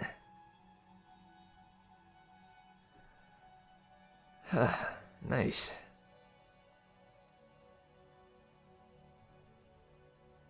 And dang, that poem. Yeah, if nothing else, I won't reread the whole thing, but let me read you this poem that came in the middle of it. The voice said at last, "Since you express no preference, I shall select a poem at random." Quiet music rose to back the voice. Sarah Teasdale, as I recall your future, or as I recall your favorite. There will come soft rains and the smell of ground, and swallows circling with their shimmering sound, and frogs in the pools singing at night, and wild plum trees in tremulous white. Robins will wear their feathery fire, whistling their whims on a low fence wire, and not one will know of the war, not one will care at last when it is done. Not one would mind neither bird nor tree if mankind perished utterly. And spring herself, when she woke at dawn, would scarcely know that they were gone. Chilling, man. Chilling. The idea of things carrying on after human extinction. It's a powerful notion. Sweetness. Well, sick. I was thinking of taking a third and final break. But if you guys don't really want the break, I'm feeling okay to move straight on to the next story.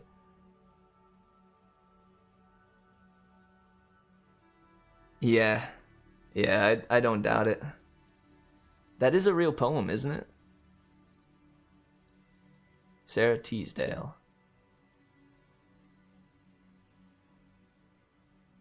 Man, having that poem appear right in the middle of this, just haunting, man. Haunting. Nice. That's good.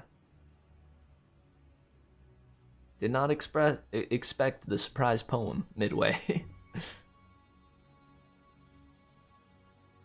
Well, sweet. Would you guys be cool with the break, or would I lose you if I go use the bathroom, step out into space for a second, and let my piss stream into the stars? Right on. Heck yeah.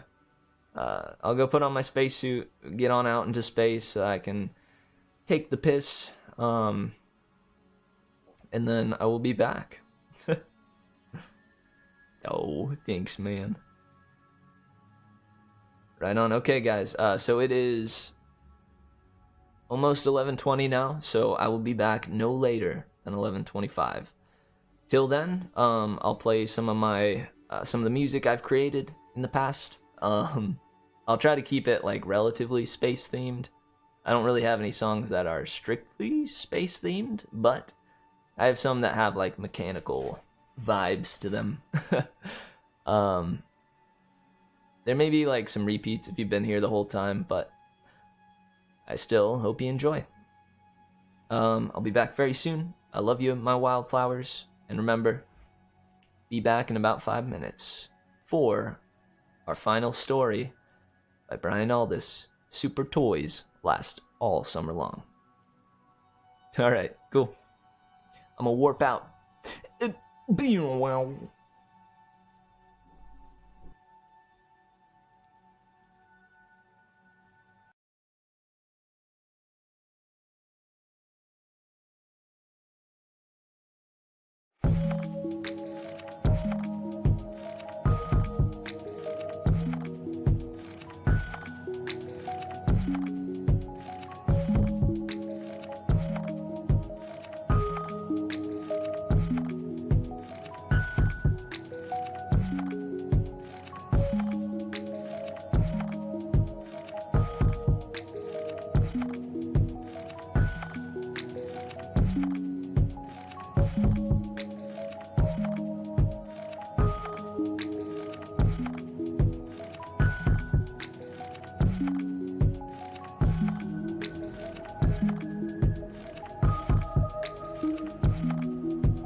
What you playing? I had an idea. Well, a song idea, but also an idea. Let's hear it. Yes, please. I don't need you. I don't need you. Room for 3 more? I don't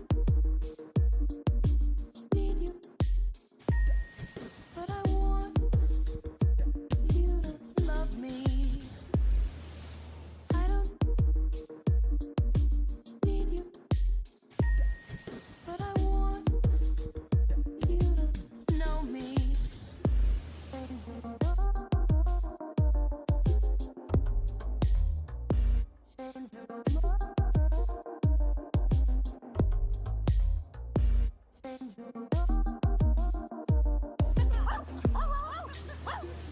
Change your mind.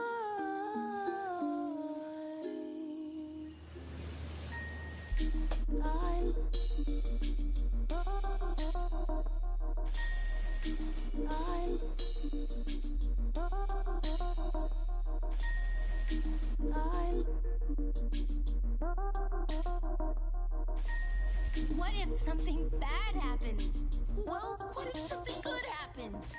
I need you. Need you. I need you. All right, welcome back, guys. Would you like to hear the rest of this song, or shall I pause it?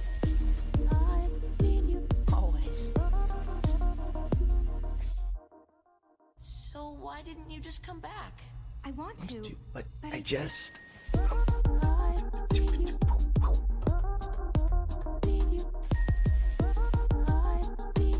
Always. Always. Always. Let's hear it.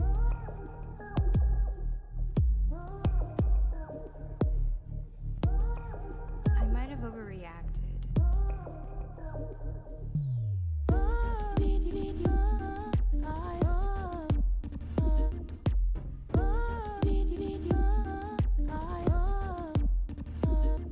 But I want you to love me.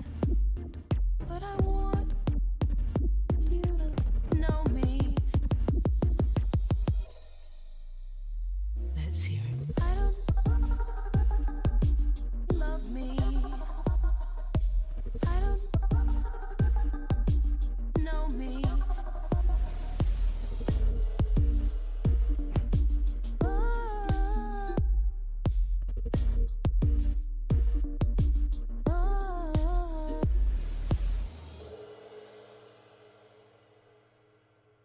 But I want you to love me.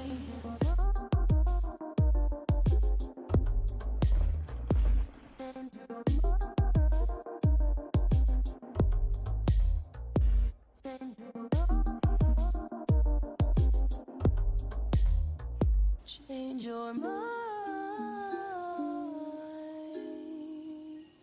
Oh, Stephen, there's one more thing I had to mention. What is it? I love you. Bye. See you later.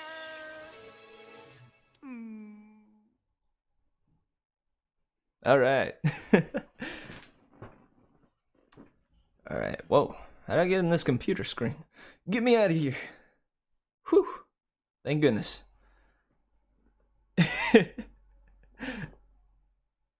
Dude, I would love to help out. I have learned, yeah, some fun ways to fuck around in Steam or Streamlabs. And I enjoy it quite a lot. I'd love to help you out. Let me get this here dystopian ambience back. All right. Heck yeah. How's everybody doing? Are we feeling good? Did you take a deep breath from your oxygen tank? Know that here in space, oxygen is even more valuable than on Earth, where it is quite abundant. Did you get up, stretch? Again, I'm serious about that. I urge everybody during the breaks, get up. Stand at the very least. Stand and just twist your body in some way, some form or fashion. It's a real important thing. Something that I feel helps me a lot. Well, we are here. Is everybody ready to go for our next and final story?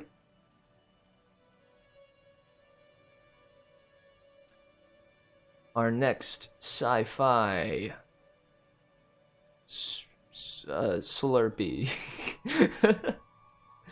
Yeah, buddy. Heck yeah. Alright, sweetness. Now, the other names that we've come across today, again, have been ones that we've heard from before, but Brian Aldiss, I've not read any of his works yet, so I'm excited to see what he's got. In Super Toys Last All Summer Long.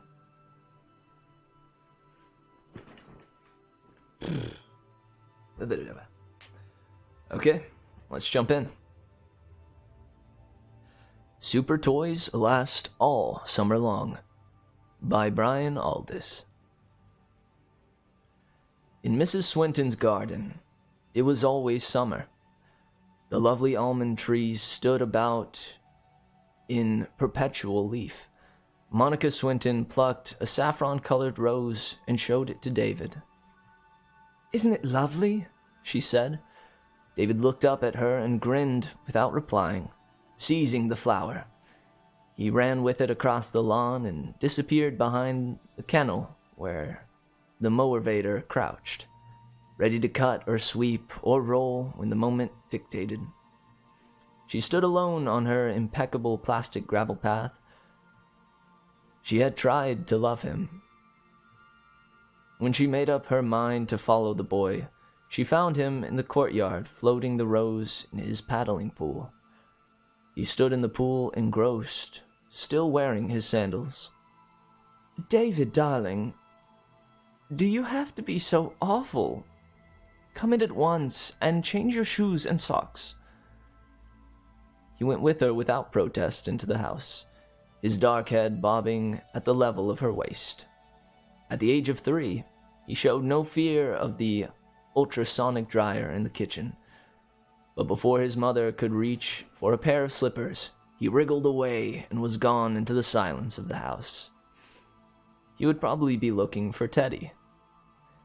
Monica Swinton, 29, of graceful shape and lambent eye, went and sat in her living room, arranging her limbs with taste.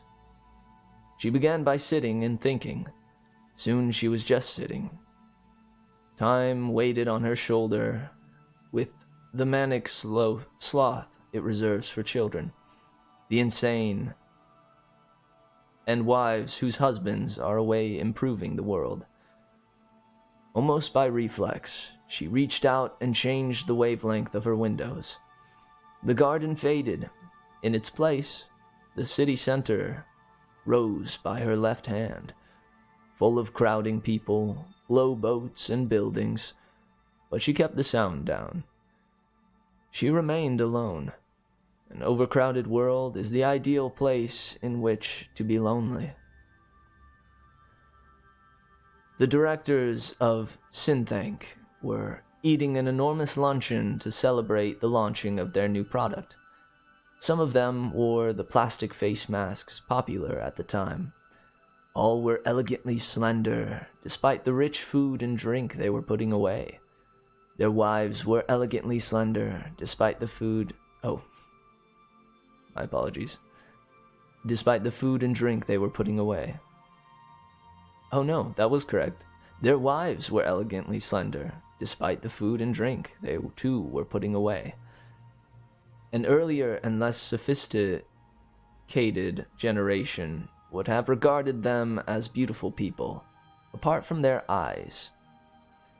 Henry Swinton, managing director of Synthank, was about to make it a speech. "I'm sorry your wife couldn't be with us to hear you," his neighbor said. Monica prefers to stay at home thinking of beautiful thoughts," said Swinton, maintaining a smile. One would expect such a beautiful woman to have beautiful thoughts, said the neighbor. Take your mind off my wife, you bastard, thought Swinton, still smiling. He rose to make his speech amid applause. After a couple of jokes, he said, Today marks a real breakthrough for the company. It is now almost 10 years since we put our first synthetic life forms on the world market.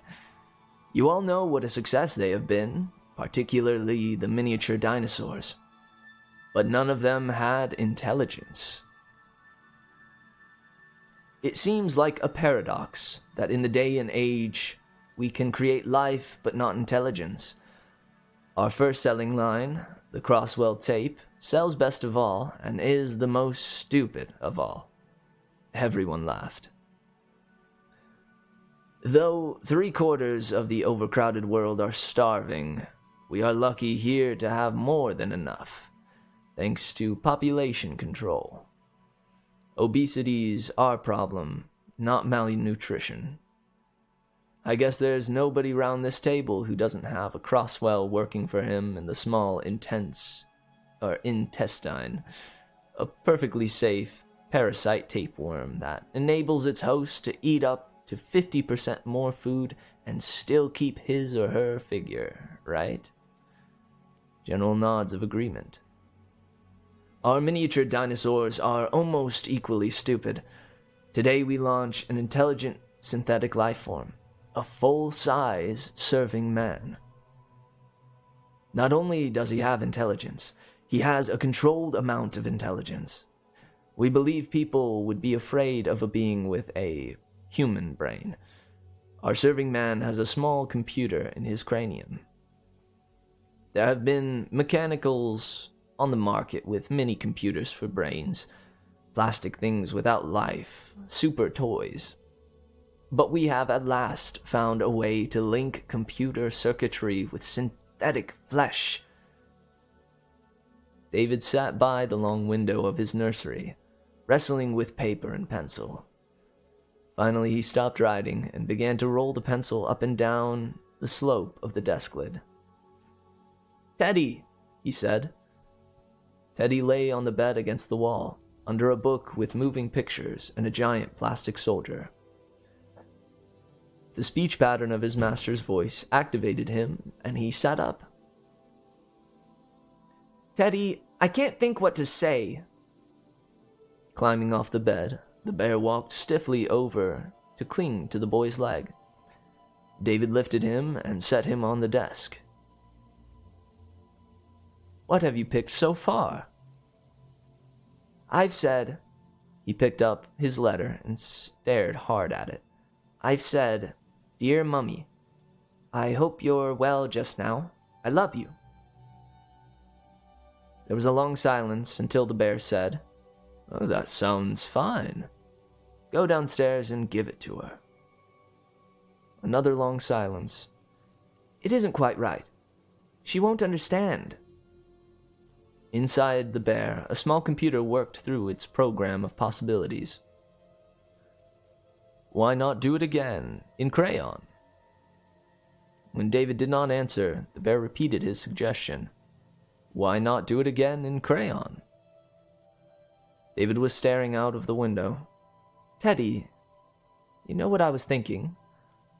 How do you tell what are real things from what aren't real things?" The bear shuffled its alternatives. "Real things are good." "I wonder if time is good." "I don't think Mummy likes time very much. The other days, lots of days ago, she said the time went by her." "Oh, sorry. I wonder if time is good. I don't think Mummy likes time very much. The other day, lots of days ago, she said that time went by her. Is time real, Teddy?" "Clock tells time. Clocks are real. Mummy has clocks, so she must like them. She has a clock on her wrist next to the dial." David started to draw a jumbo jet on the back of his letter.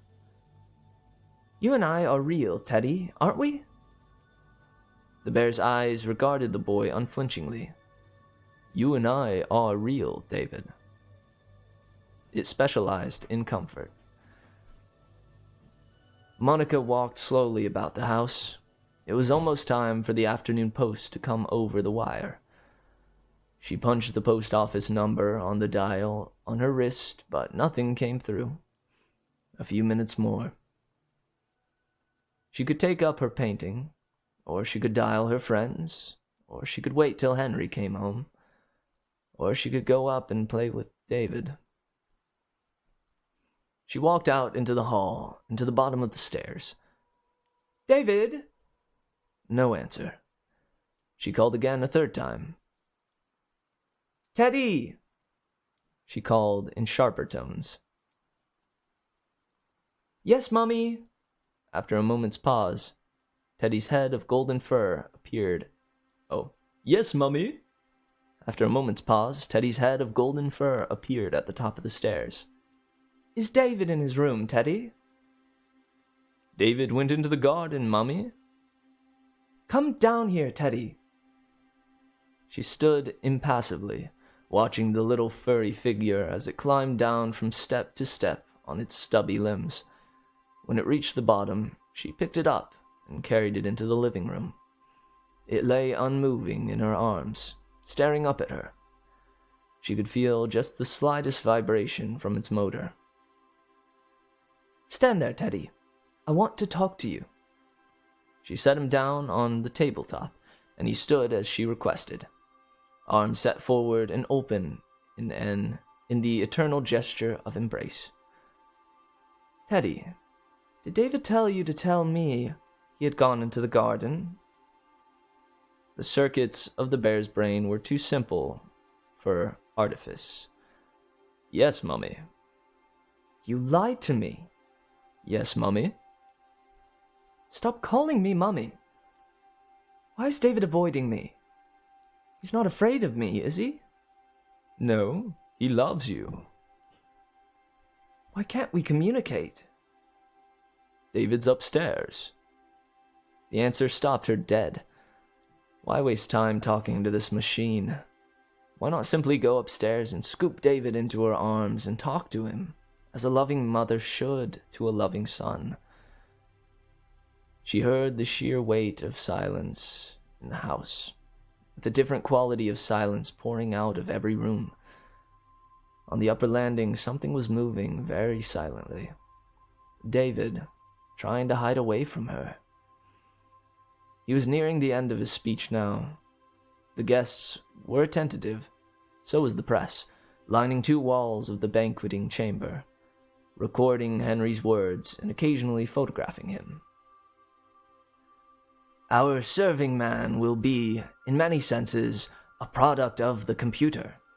Without computers, we could never have worked through the sophisticated biochemics that go into synthetic flesh. The serving man will also be an extension of the computer, for he will contain a computer in his own head. A micro-miniaturized computer capable of dealing with almost any situation he may encounter in the home. With reservations, of course. Laughter at this. Many of those present knew the heated debate that had engulfed the Synthonk boardroom before the decision had finally been made to leave the serving man neuter under his flawless uniform. Amid all triumphs of our civilization, yes, and amid the crushing problems of overpopulation too, it is sad to reflect how many millions of people suffer from increasing loneliness and isolation. Our serving man will be a boon to them. He will always answer, and the most vapid conversation cannot bored him. For the future, we plan more models, male and female. Some of them without the limitations of the first one, I promise you. Of more advanced design, true bioelectronic beings. Not only will they possess their own computer capable of individual programming, they will be linked to the World Data Network. Thus, everyone will be able to enjoy the equivalent of an Einstein in their homes. Personal isolation will then be banished forever. He sat down to enthusiastic applause. Even the synthetic serving man sitting at the table dressed in an unostentatious suit applauded with gusto. Dragging his satchel, David crept round the side of the house. He climbed on to the ornamental seat under the living room window and peeped cautiously in. His mother stood in the middle of the room. Her face was blank.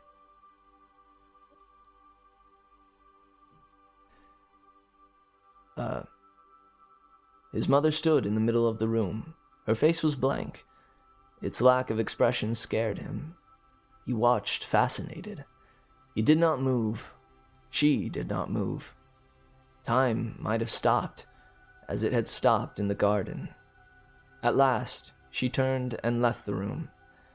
After waiting a moment, David tapped on the window. Teddy looked round, saw him, tumbled off the table, and came over to the window. Fumbling with his paws, he eventually got it open. They looked at each other.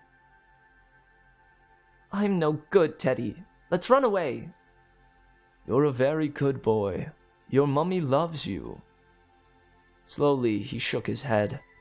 "If Mummy loved me, then why can't I talk to her?" "You're being silly, David. Mummy's lonely. That's why she had you." "She's got Daddy. I've got nobody except you, and I'm lonely." Teddy gave him a friendly cuff over the head. "I feel so bad. You'd better go to the psychiatrist again." "I hate that old psychiatrist. He makes me feel I'm not real." He started to run across the lawn. The bear toppled out the window and followed as fast as its stubby legs would allow. Monica Swinton was up in the nursery. She called to her son once and then... She called to her son once and then stood there, undecided. All was silent. Crayons lay on his desk. Obeying a sudden impulse, she went over to the desk and opened it. Dozens of pieces of paper lay inside. Many of them were written in crayon in David's clumsy writing, with each letter picked out in a color different from the letter preceding it. None of the messages were finished. "My dear Mummy, how are you really? Do you love me as much? Dear Mummy, I love you and Daddy, and the sun is shining. Dear Mummy, Teddy's helping me write to you. I love you and Teddy. Darling Mummy, I'm your one and only son, and I love you so much that sometimes, dear Mummy, you're really my Mummy, and I hate Teddy. Darling Mummy, guess how much I love, dear Mummy. I'm your little boy, not Teddy, and I love you, but Teddy, dear Mummy, this is a letter to you just to say how much, however so much." Monica dropped the pieces of paper and burst out crying. In their gay, inaccurate colors, the letters fanned out and settled on the floor. Henry Swinton caught the express home in high spirits, and occasionally said a word to the synthetic serving man he was taking home with him. The serving man answered politely and punctually, although his answers were not always entirely relevant by human standards.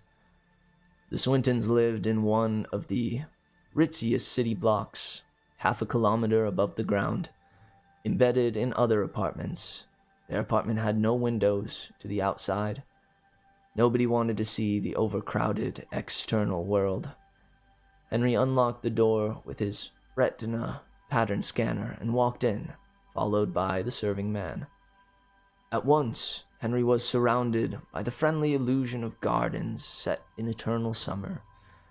It was amazing what hologram could do to create huge mirages in small spaces. Behind its roses and wisteria stood their house. The deception was complete. A Georgian mansion appeared to welcome him. "How do you like it?" he asked the serving man. "Roses occasionally suffer from black spot. Those roses are guaranteed free from any imperfections. It is always advisable to purchase goods with guarantees, even if they cost slightly more." "Thanks for the information," Henry said dryly. Synthetic life forms were less than 10 years old. The old android mechanicals less than 16. The faults of their systems were still being ironed out year by year. He opened the door and called to Monica. She came out of the sitting room immediately and flung her arms around him, kissing him ardently on cheek and lips. Henry was amazed. Pulling back to look at her face, he saw how she seemed to generate light and beauty. It was months since he had seen her so excited. Instinctively, he clasped her tighter. "Darling, what happened?" Henry, oh my darling. It was in despair. But I've just dialed the afternoon post and you'll never believe it. Oh, it's wonderful." "For heaven's sake, woman, what's wonderful?" He caught a glimpse of the heading on the photo stat in her hand, still moist from the wall receiver. Ministry of Population. He felt the color drain from his face in sudden shock and hope. "Monica. Oh, don't tell me our number's coming up." "Yes, my darling, yes. We've won this week's Parenthood Lottery. We can go ahead and conceive a child at once." He let out a yell of joy. They danced round the room. Pressure of population was such that reproduction had to be strict, controlled. Childbirth required government permission. For this moment, they had waited 4 years. Incoherently, they cried their delight. They paused at last, gasping, and stood in the middle of the room to laugh at each other's happiness. When she had come down from the nursery, Monica had de-opaqued the windows so that they now revealed the vista of garden beyond. Artificial sunlight was growing long and golden across the lawn, and David and Teddy were staring through the window at them. Seeing their faces, Henry and his wife grew serious. "What do we do about them?" Henry asked. "Teddy's no trouble. He works well." "Is David malfunctioning?" "His verbal communication center is still giving trouble. I think he'll have to go back to the factory again." "Okay. We'll see how he does before the baby's born. Which reminds me, I have a surprise for you. Help just when help is needed. Come into the hall and see what I've got." As the two adults disappeared from the room, Boy and Bear sat down beneath the standard roses. "Teddy, I suppose Mummy and Daddy are real, aren't they?" Teddy said. "You ask such silly questions, David. Nobody knows what real really means. Let's go indoors." "First, I'm going to have another rose." Plucking a bright pink flower, he carried it with him into the house. It could lie on the pillow as he went to sleep. Its beauty and softness reminded him of Mummy.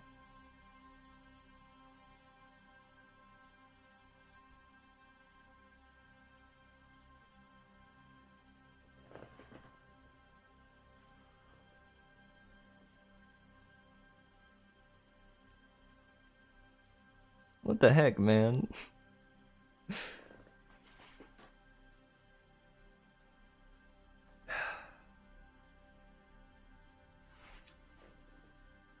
Can't just do that.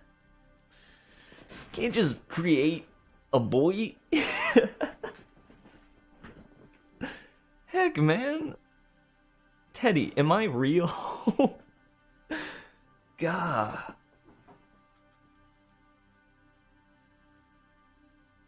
I mean, you're as real as anything else, kid. God. Man, I think my favorite part of that one was definitely the reel of letters that David had tried to write to his mom. The dear mummies.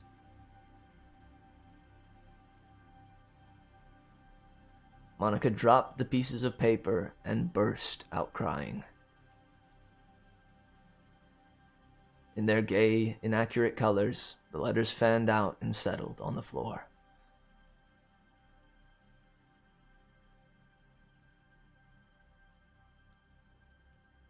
Snoopy? Snoopy, am I real?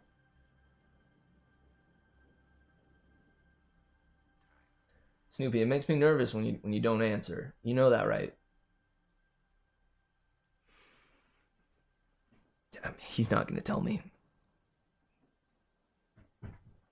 That's it, Snoopy. That's it. That is it. Get out of here. I'm putting you on the ship again. That'll show him. See how real I am now, Snoopy? Hmm? You see now?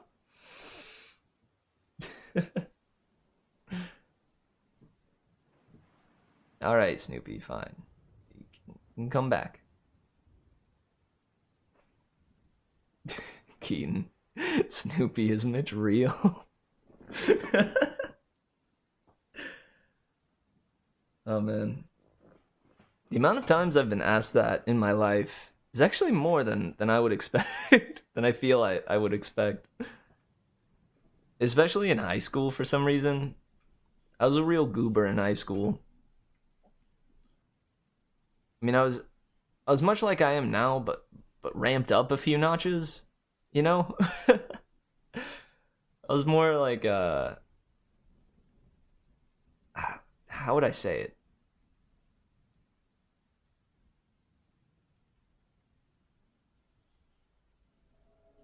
I was more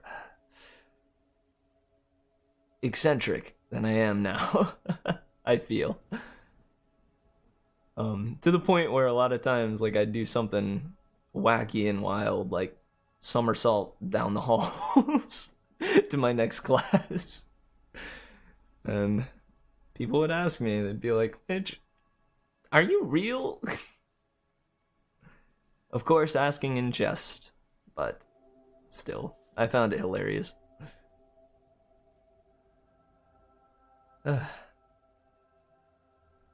Yeah, that was back when I didn't really think through my words all that much.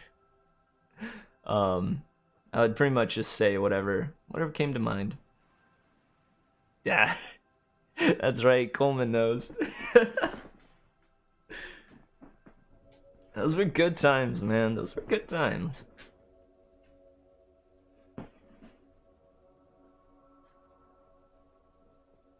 The thing was, though, I witnessed the splendor.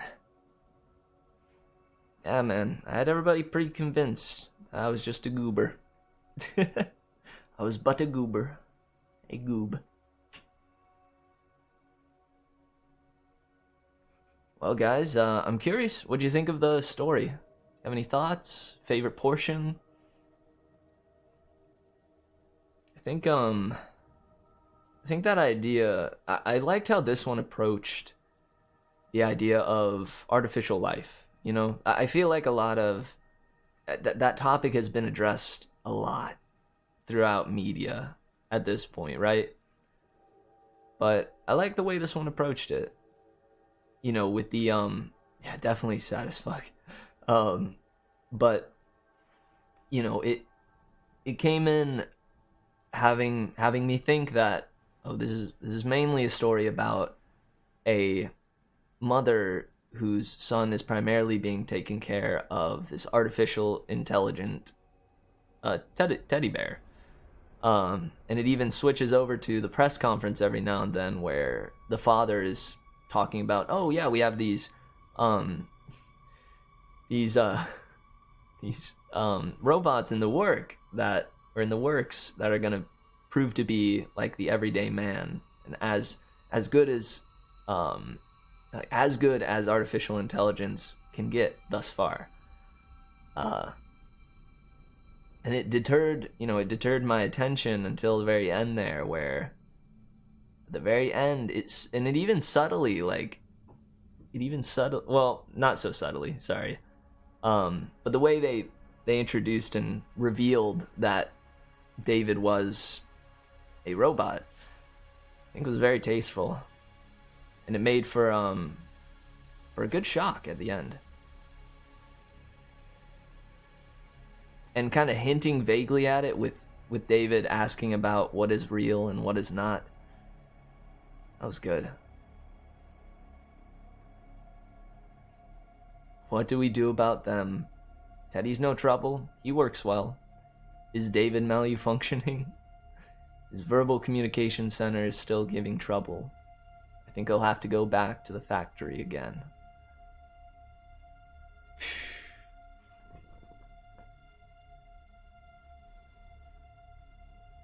God, I can't even imagine that. Knowing that your son is fake. I mean, what would that be like? Or I mean, I don't, like, it's still real, but it's a very Ex Machina, right? That's the movie with the artificial intelligence. The artificial intelligent girl. I didn't even think about that. They also hinted at it with Teddy calling the mom mummy. The same thing that David called her.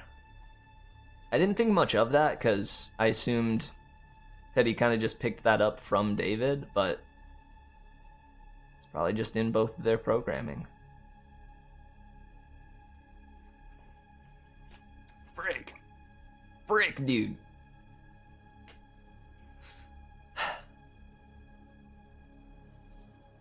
Bonkers. Bonkers. Man, these were good. I think that There Will Come Soft Rains, still my favorite of the bunch. I feel as though I stumbled the most on this last one, which is bound to happen, you know.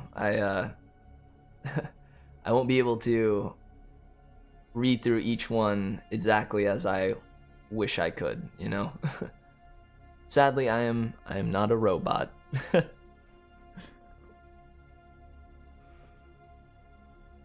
Or am I?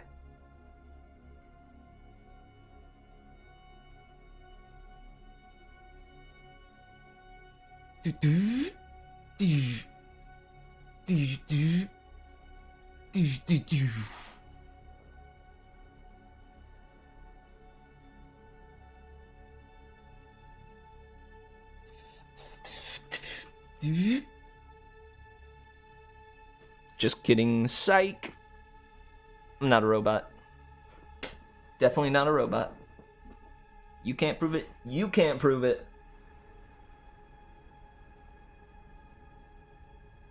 Don't listen to Snoopy. He'll tell you I'm a robot, but I'm not.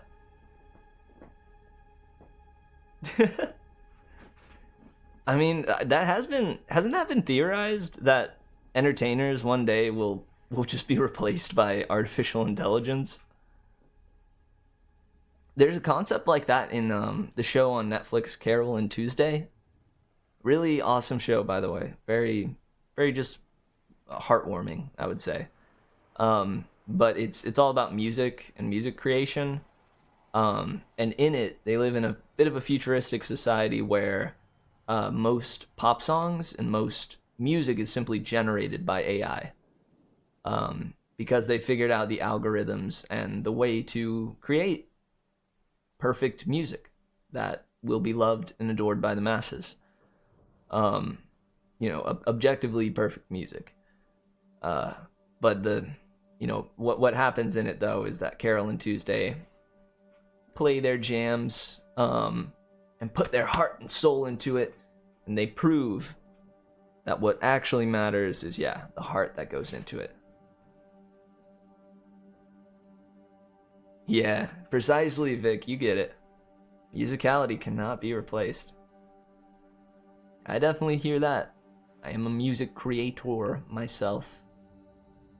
I'm not quite as good as Vic when it comes to writing music though, man. Vic is a bit of a whiz when it comes to viola and what else do you play, man? I forget. I know the viola, but I know you play like mandolin, a little mandolin and guitar too. You helped me out with that song I made for my family for Christmas. Thanks, man. I appreciate it.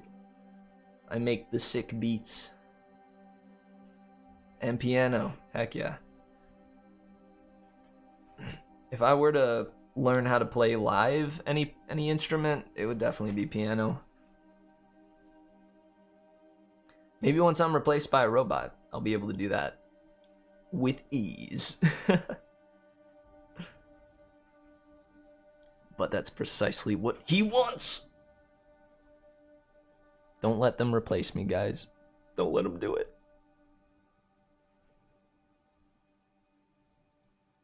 Oh God.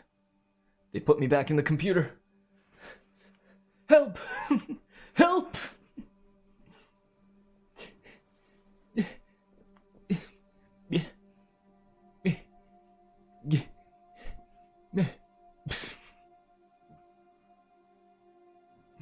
All right, warping back to the main frame. Oh, I forgot I made.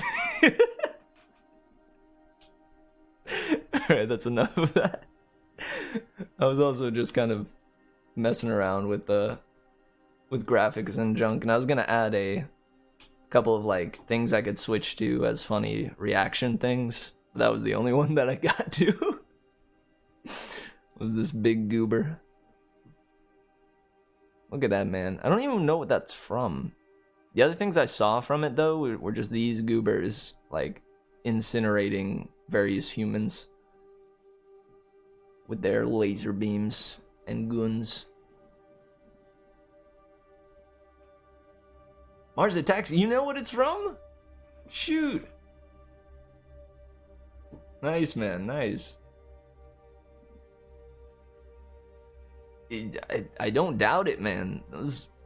I don't know what the movie's about, but I do know that this guy is ungodly terrifying.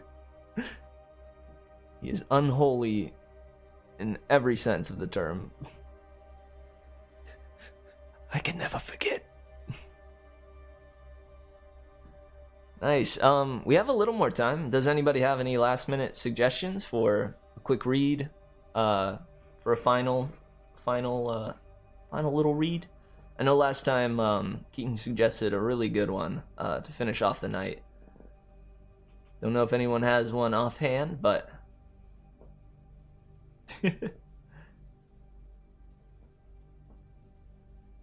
oh, nice. Yeah, I'd be down to do a Skyrim book. Do a little teaser tonight for what's to come tomorrow. Yeah, that'll work, man. Either that or I don't know if they have the PDFs online, but if you send me a link, I can do it that way too.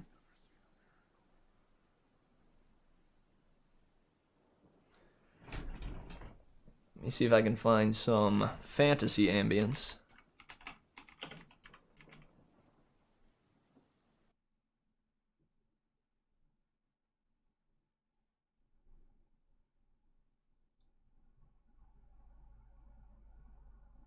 See how this one fares.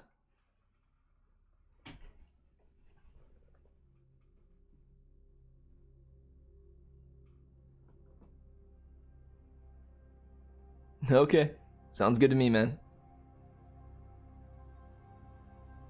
Oh, hey. Word. I don't even know if my mic is working. Yeah, because I don't have it. I have it selected with voice mod, but I don't have this mic connected to voice mod at the moment. Whoa. It is glitching out. There we go. Oh, wait. I gotta pull it over to this side.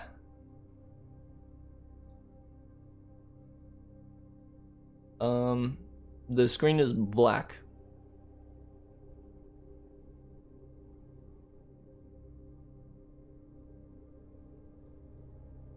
By the way, do you need my mic to come through Discord?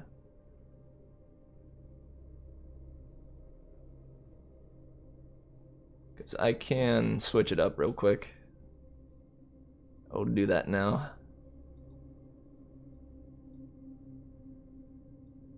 Alright, is it working now? Can you hear my voice? Me voice?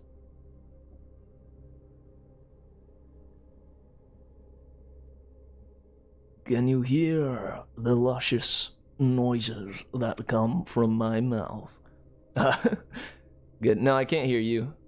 Didn't you say you're gonna mute your mic? Oh, I probably can't hear you though because of the settings. Hang on.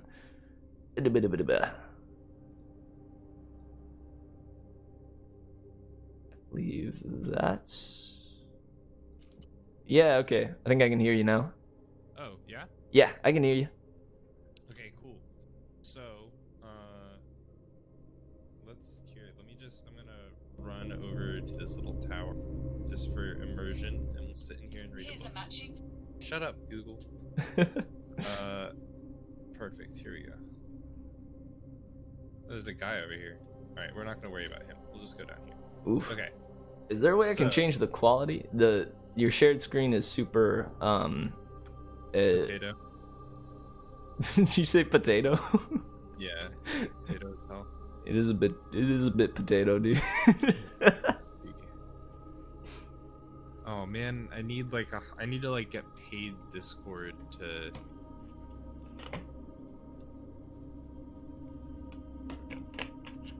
Are you streaming right now? I could just pull up your stream. No, I'm not streaming. I could though, but I feel like here, let me just do this thing really quickly. It'll take uno momento. No worries. Take your time, dude. I've been thinking about getting Discord Nitro anyway, so I just got it, and so now I can stream at like 60 frames per second and shit. Alright. Oh, heck yeah. I didn't even know Discord Nitro was a thing. Yeah, it's like you get perks and shit. Okay. Holy shit, there's a little piggy in a spacesuit blasting off. Holy shit. Okay, that's crazy. The stream is frozen, by the way, at the moment. Yeah, the game is paused. Okay, so change windows. Alright, so now I get 60 frames per second. Wait, no, 30, and we'll do 1080p. Alright. There you go. Alright. Let's see. How is it now? It doesn't need to be great since we're going to be staring at a still screen, but it is still very potato. Here, let's try opening up a book. Alright. Look at the Amulet of Kings. Can you read that? Yeah, I can at least make out the words. For sure. Alright, so here, let's see. What should we do just like a short individual story? I already collected all 9 volumes of the story of Gylfaginning, which is a Norse mythology book that I got from a mod that's been like adapted to like Skyrim lore. That's supposed to be really good. That we could check out. We do like fantasy Sundays or whatever. But I was thinking we could check out maybe Confessions of the Dunmer Skooma Eater. Ooh, that sounds good. Yeah, it sounds pretty good, right? The Dunmer what eater? So Skooma eater are like dwarves, and skooma is like I don't even know what skooma is. It's a drug, a very potent drug, like that is like all the Khajiit are really addicted to. There's like this whole arc about like the cat people getting addicted to skooma. That's basically a metaphor for the opium wars. Or we could check out Death Brand, or Hard to go wrong with Death Brand, dude. yeah, Death Brand. Or we could read a scrap of paper,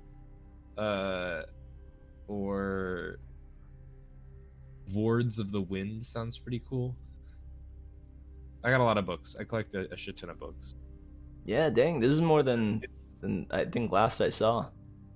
Yeah. So, did any of them strike your fancy?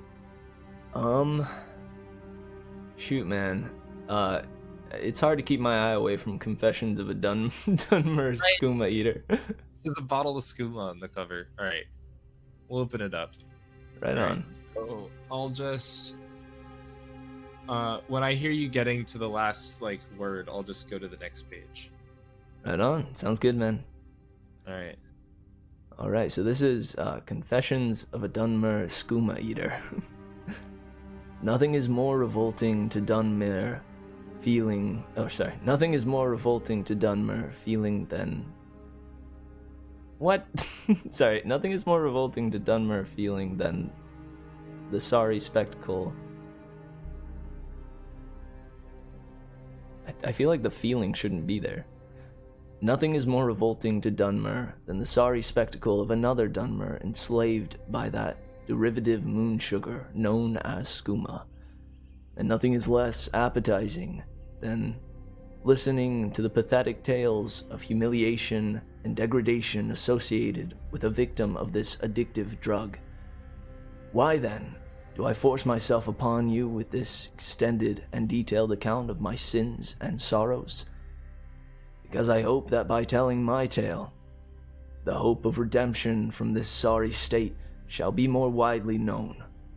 And because I hope that others who have also fallen into the sorry state of skooma addiction may therefore hear of my story of how I fell into despair and how I once again found myself and freed myself from my own self-imposed chains.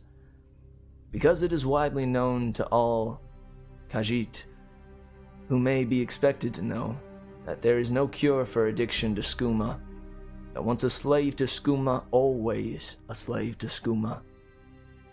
Because this is widely known, it is taken to be true, but it is not true, and I am living proof.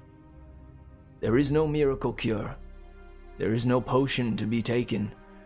There is no magical incantation which frees you from the thrill of skooma running through your blood.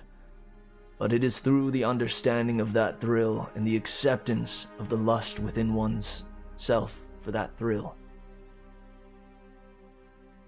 and the casting aside of the shame that the thrill seeker feels when he cannot set aside what becomes, in the end, his only comfort and pleasure. It is through this knowledge and understanding that the victim comes to the place where choices may be made, where despair and hope may be separated. In short, only knowledge and acceptance can deliver into the slave's hands the key that opens his shackles and sets him free.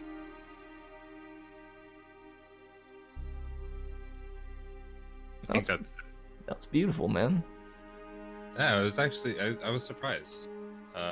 Actually, I didn't know whether it was going to be like a hopeful tale or like something kind of taking it like making fun of like an addict elf, but oh, cool. I didn't even think that would. I didn't even think about that, but yeah.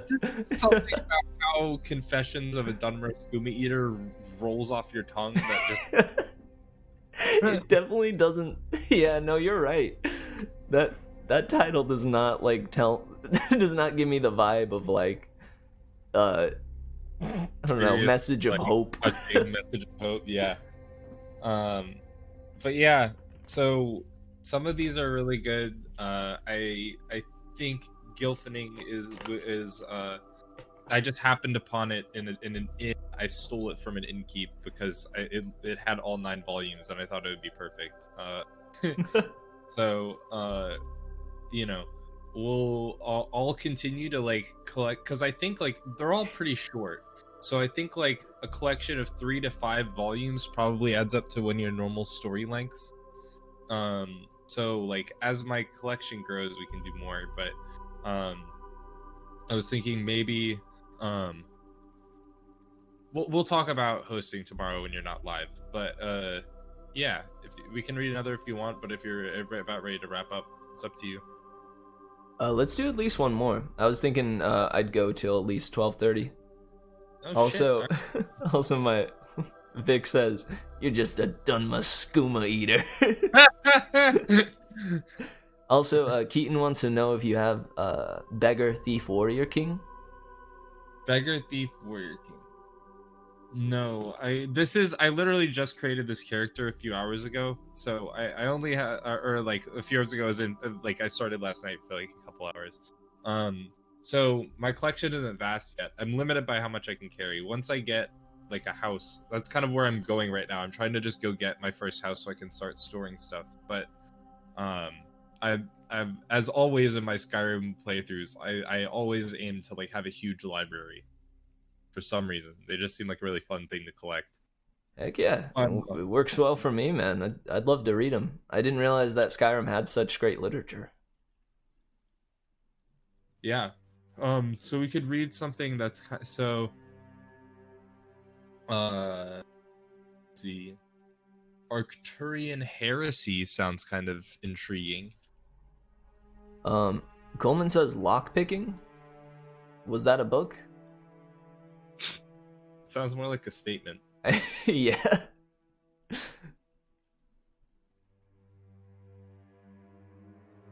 Let's see. Yeah, I don't know. Not sure if I'm partial to anyone, but I'm gonna look up a list of like, because there was a list I found on Reddit of like the best written Skyrim books, and I'll like hunt for them. I also installed some mods that adds bookshops. I think I added like 3 bookstores to Skyrim for us to like get a steady stream of really good books. So I'll keep an eye out for really good ones. But heck yeah. Oh, Coleman specified, by the way, it's advances in lockpicking. Oh, no. Yeah, no, we don't have that one yet. That is another suggested one. All right. So here, let me write these down actually. So advances in lockpicking. And what was the other one? Oh, I definitely have seen that. Sorry, I'll ask you in a second, but they were Beggar Thief Warrior King. There's 4 books in the series. Oh, I know that one. And Advances in Lockpicking. All right, I got them both written down, and I'm sure one night, I mean, we have to read the most iconic book in Skyrim history, The Lusty Argonian Maid. Oh yeah. But I mean, we have to. I feel like we have to. It's the most famous Skyrim book by far. It's that the sounds best number nice. 1 seller in Skyrim. Also, Coleman wanted to know if, and Keaton wanted to know if you've seen the Unraveled video about the best Skyrim book report. No, Unraveled. Definitely check that out, man. You would like that. Skyrim. It's with what's that guy's name? Am I on stream right now, or do you have just being like in your? Yeah, you are. Sorry, I probably should have let you know. I was just curious. But yeah, okay. Yeah, I have the whole screen pulled up of Skyrim. Oh, cool. Here, yeah, neat. You guys, can I do a plug? Go for it, man. I'm Lucas. I'm also, or Lubecubes rather. I'm in my streamer mode. I also stream every day, usually pretty long hours. I usually do Yu-Gi-Oh content in the afternoon on weekdays, but I do other video games in the weekends and late night. Check me out. I have a lot of viewers who like don't even do Yu-Gi-Oh, who just like to like hang out, because I try to be really engaged with my community, so we mostly just hang out. Come check it out sometime. It's pretty cool. Anyway. Heck yeah. No, and I'd want to second that. He's got a real nice stream. He's been real dedicated to it since he started. I'd highly suggest dropping by. Oh, and it's Brian David Gilbert. Heck yeah. Thanks, Coleman. That guy is a legend. Brian David Gilbert. Alright, I wrote it down. I take a lot of notes. I was horrible at taking notes in school, but I take them a lot while doing video games and streaming and stuff. Helps you stay organized and helps the memory. Yeah, for sure.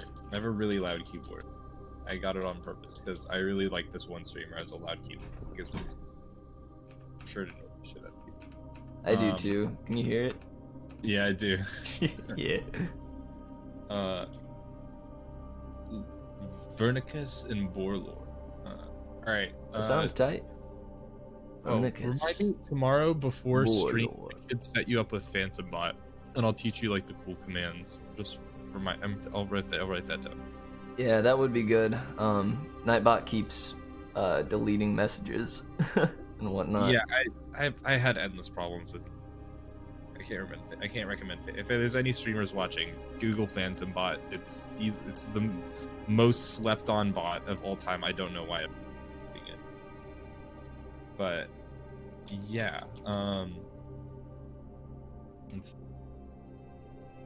We could Minty's lightning guy. No, that's for a month. Well, shall we check out? All right, so let's do all right, let's just narrow down to a couple options and pick the best. All right, what about, all right, we'll choose between Cherum's Heart, Deathbrand, and Arcturian Heresy. Dang, the Heresy is tantalizing, but Cherum's Heart also sounds quite interesting. Yeah, it's got a really cool cover as well. Cherum's Heart. Yeah, let's do that one. I like it. Alright, and I'll use the arrow keys this time so I don't accidentally do the wrong page. No worries, no worries. So, Interviews with Tapestries, Volume 8. Cherum's Heart of...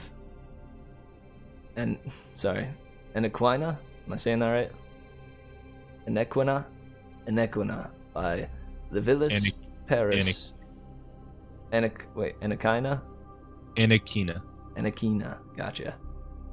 Cherum's Heart of Enequina by Levilis Paris, professor at the Imperial University.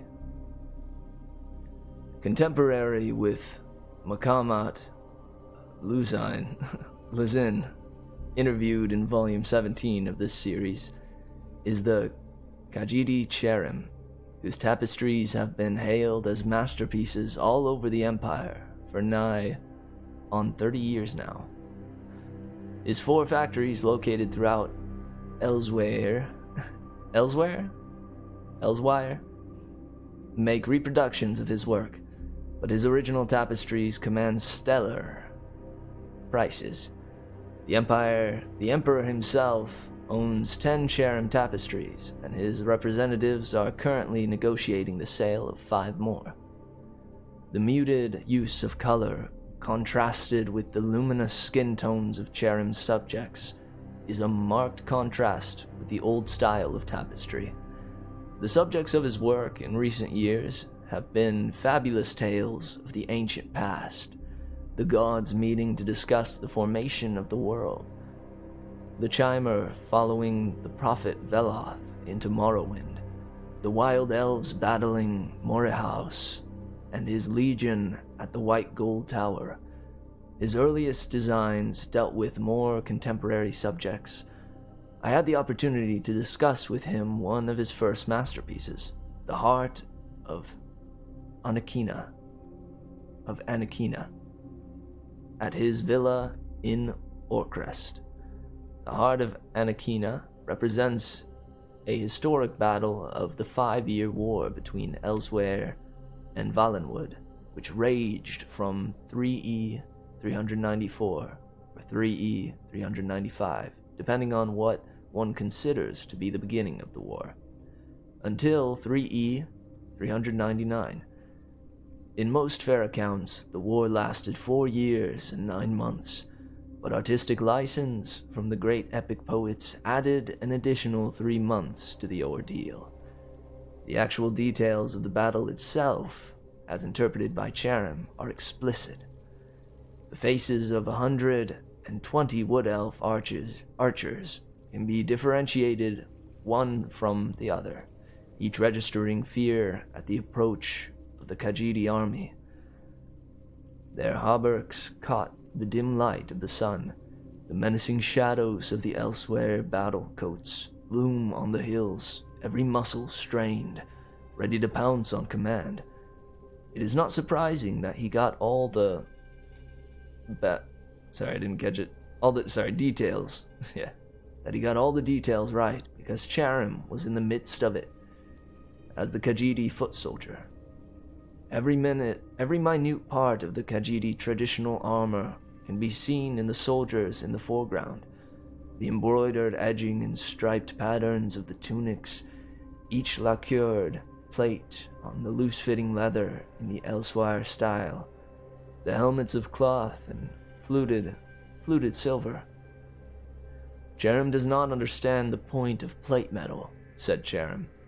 It is hot for one, like being both burned and buried alive.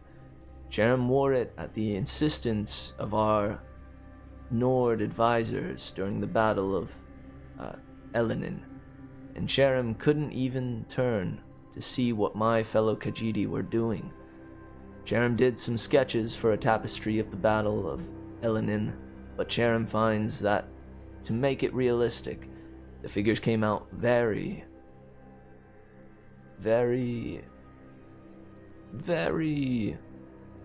mechanical, like iron golems or Dwemer centurions.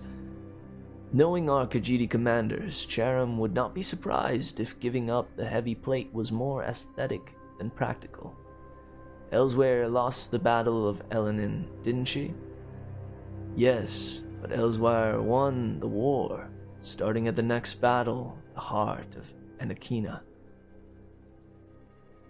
said Chatham with a smile. The tide turned as soon as we Khajiit sent our Nordic advisors back to Solitude. We had to get rid of all the heavy armor they brought to us and find enough traditional armor our troops felt comfortable wearing.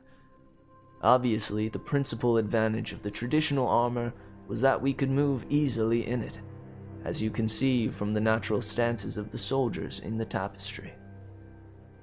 Now, if you look at this poor, perforated Cathy rat, who just keeps battling on in the bottom background, you see the other advantage.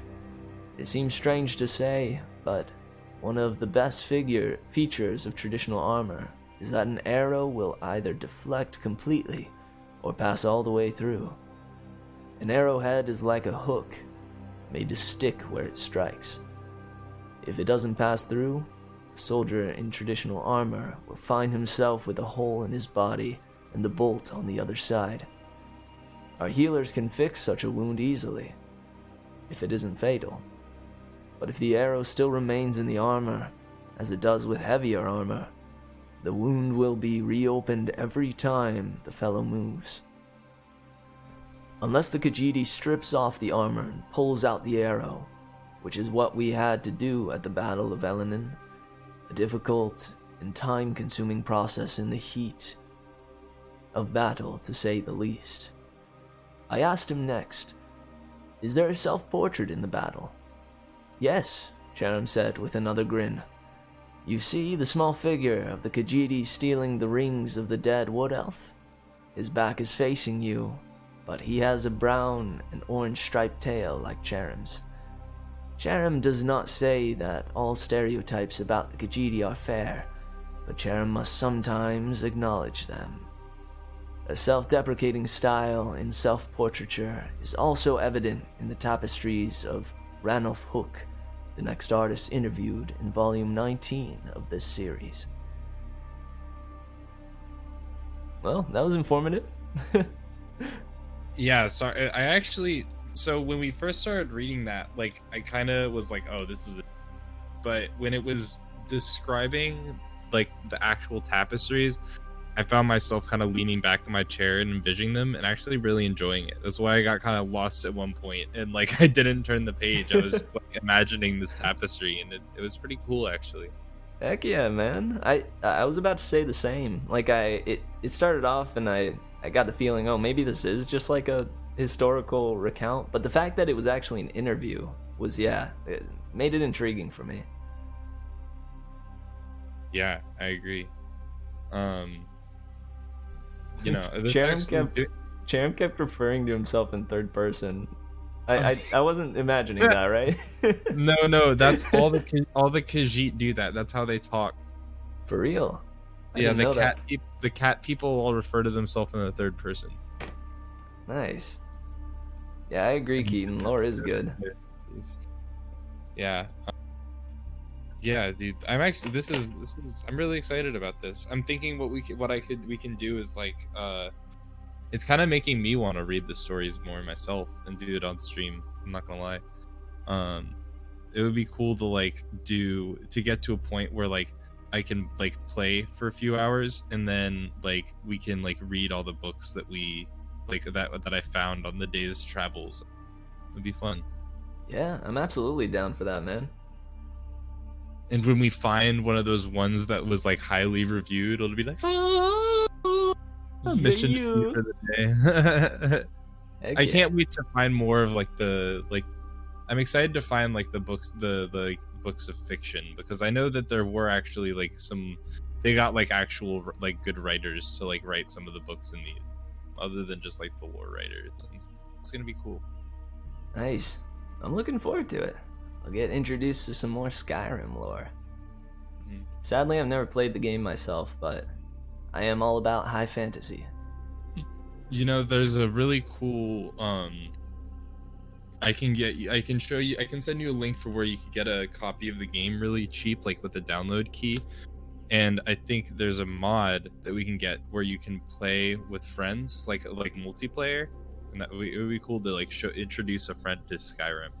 Yo, no kidding? That does sound cool. Yeah, I'll look into it. Also, Keaton said he wouldn't mind watching you stream your librarian journey.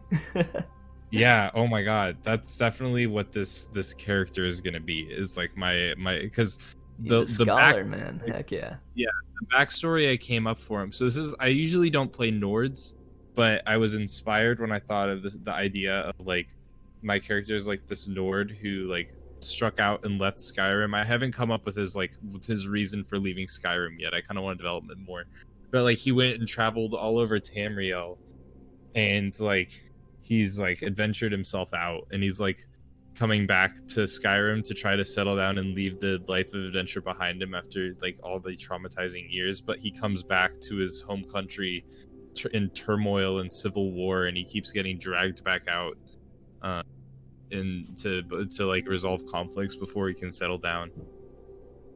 Man, they ought to write a Skyrim book about that. Yeah, right. That's the plan, dude. Here, check this out. Here, wait. Watch my character. Look at this mod I got. That's just for exactly that. It is. Oh, whoops. Hold on. Wait.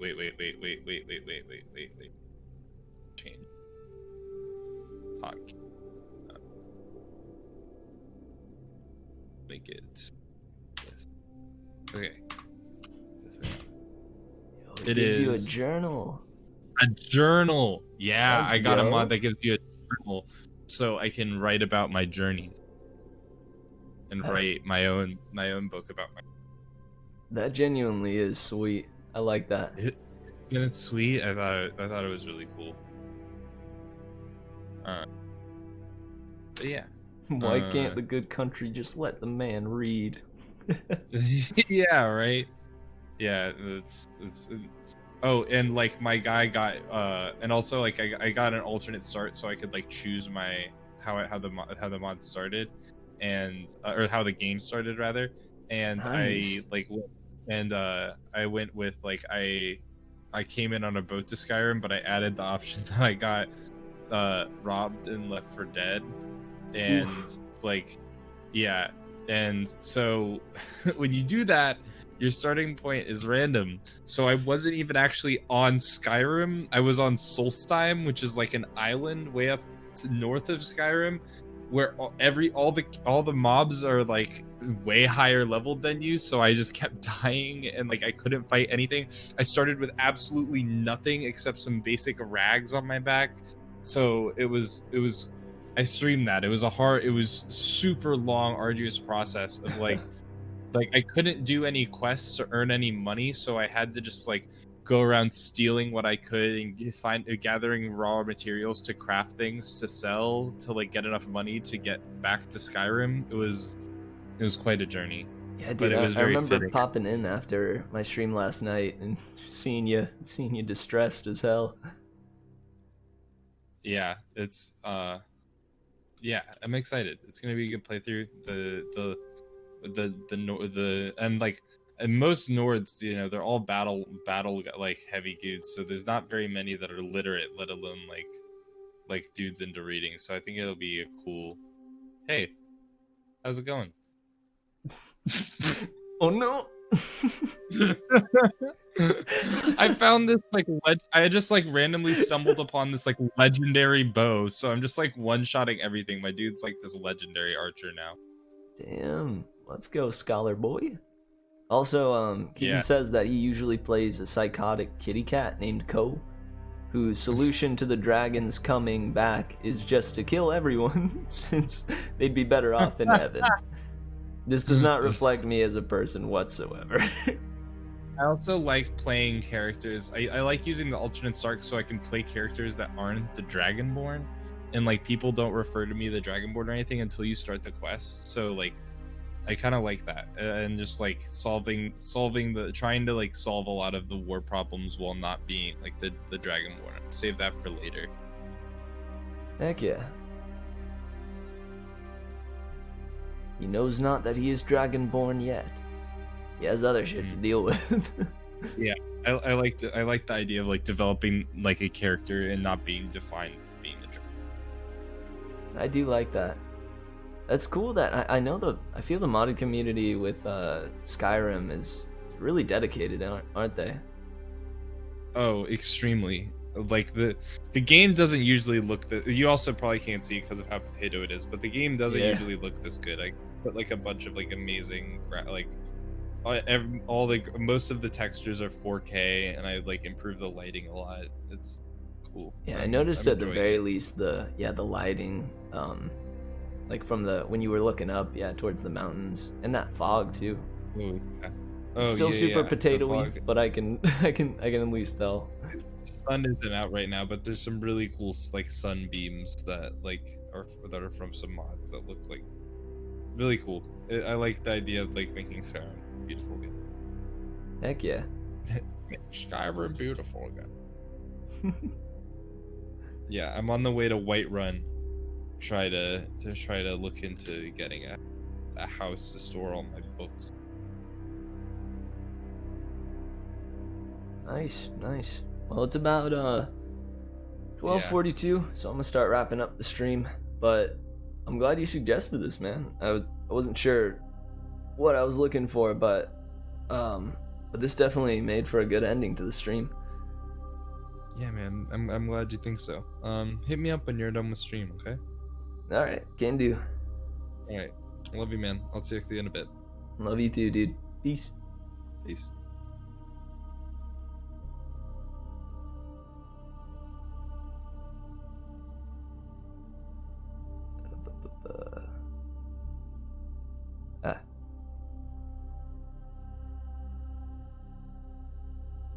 There we go. All right. Man, that was nice. I liked that. From, what was it? What was the thing called again? Yeah, from Confessions of a Skooma Eater to the interview of a tapestry maker. Jerem's Herod. The only mods I ever see are my Bro's very, very thirsty mods. And the Macho Man Randy Savage Dragons. Yeah, I don't doubt it.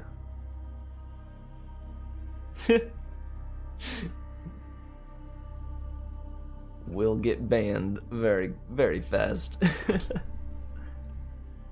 There will be no floppy dicks or bouncing boobies on Twitch.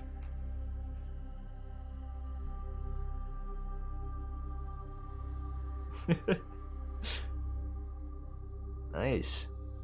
Well, again, I definitely think my favorite sci-fi story of the night was There Will Come Soft Rains. I may even, you know, next month or so, like after it's been a while since we've seen it, I may bring it back. I think I'm gonna save my favorites and have a stream in, yeah, like maybe a month or two of, yeah, my favorite ones that we've come across. I've been saving each of the stories that we have been reading, so I think that'll be cool. We'll save them up, and then I'll go through and pick out my favorites, and we'll have a stream of the very best.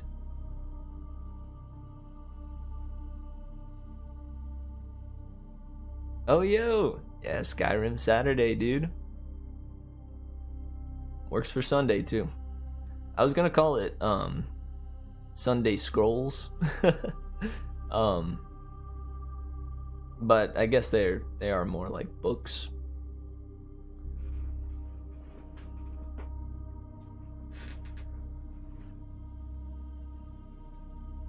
Sadly, no day starts with L. Otherwise, we could do lore something. Lore lose day.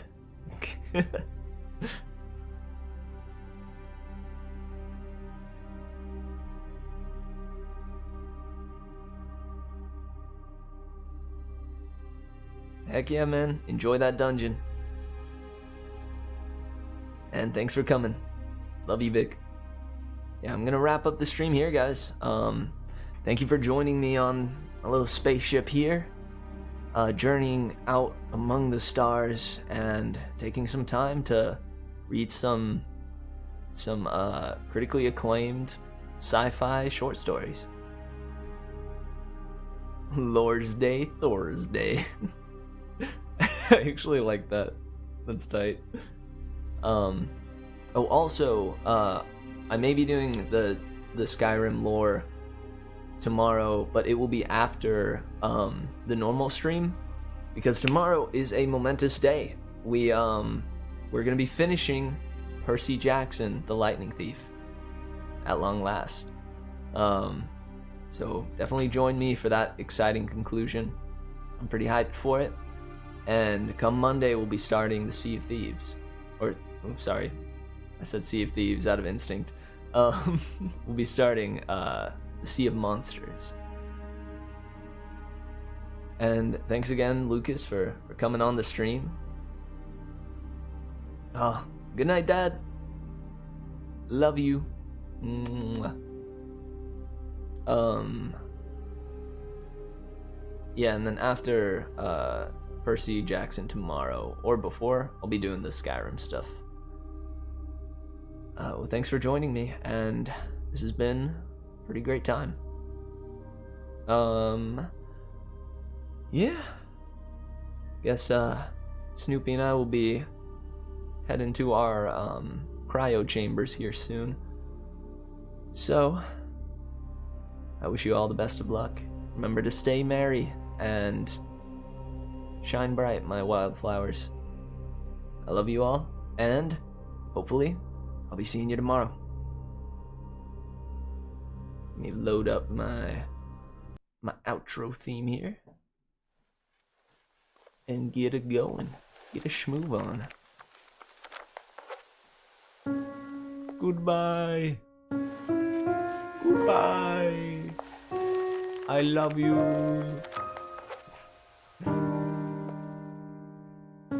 You won't be able to make it.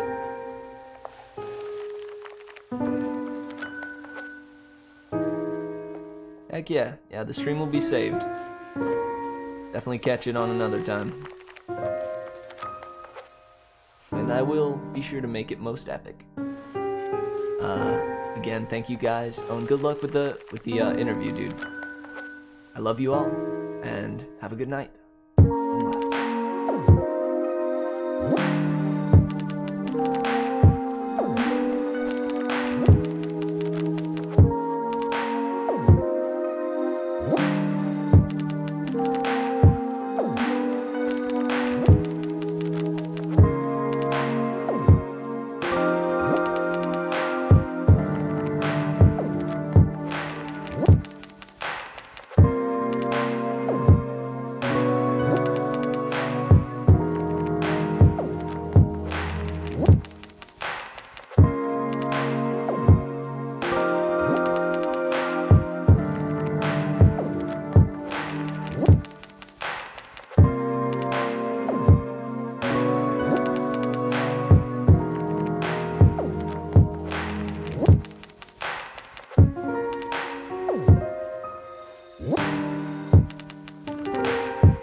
Thank you.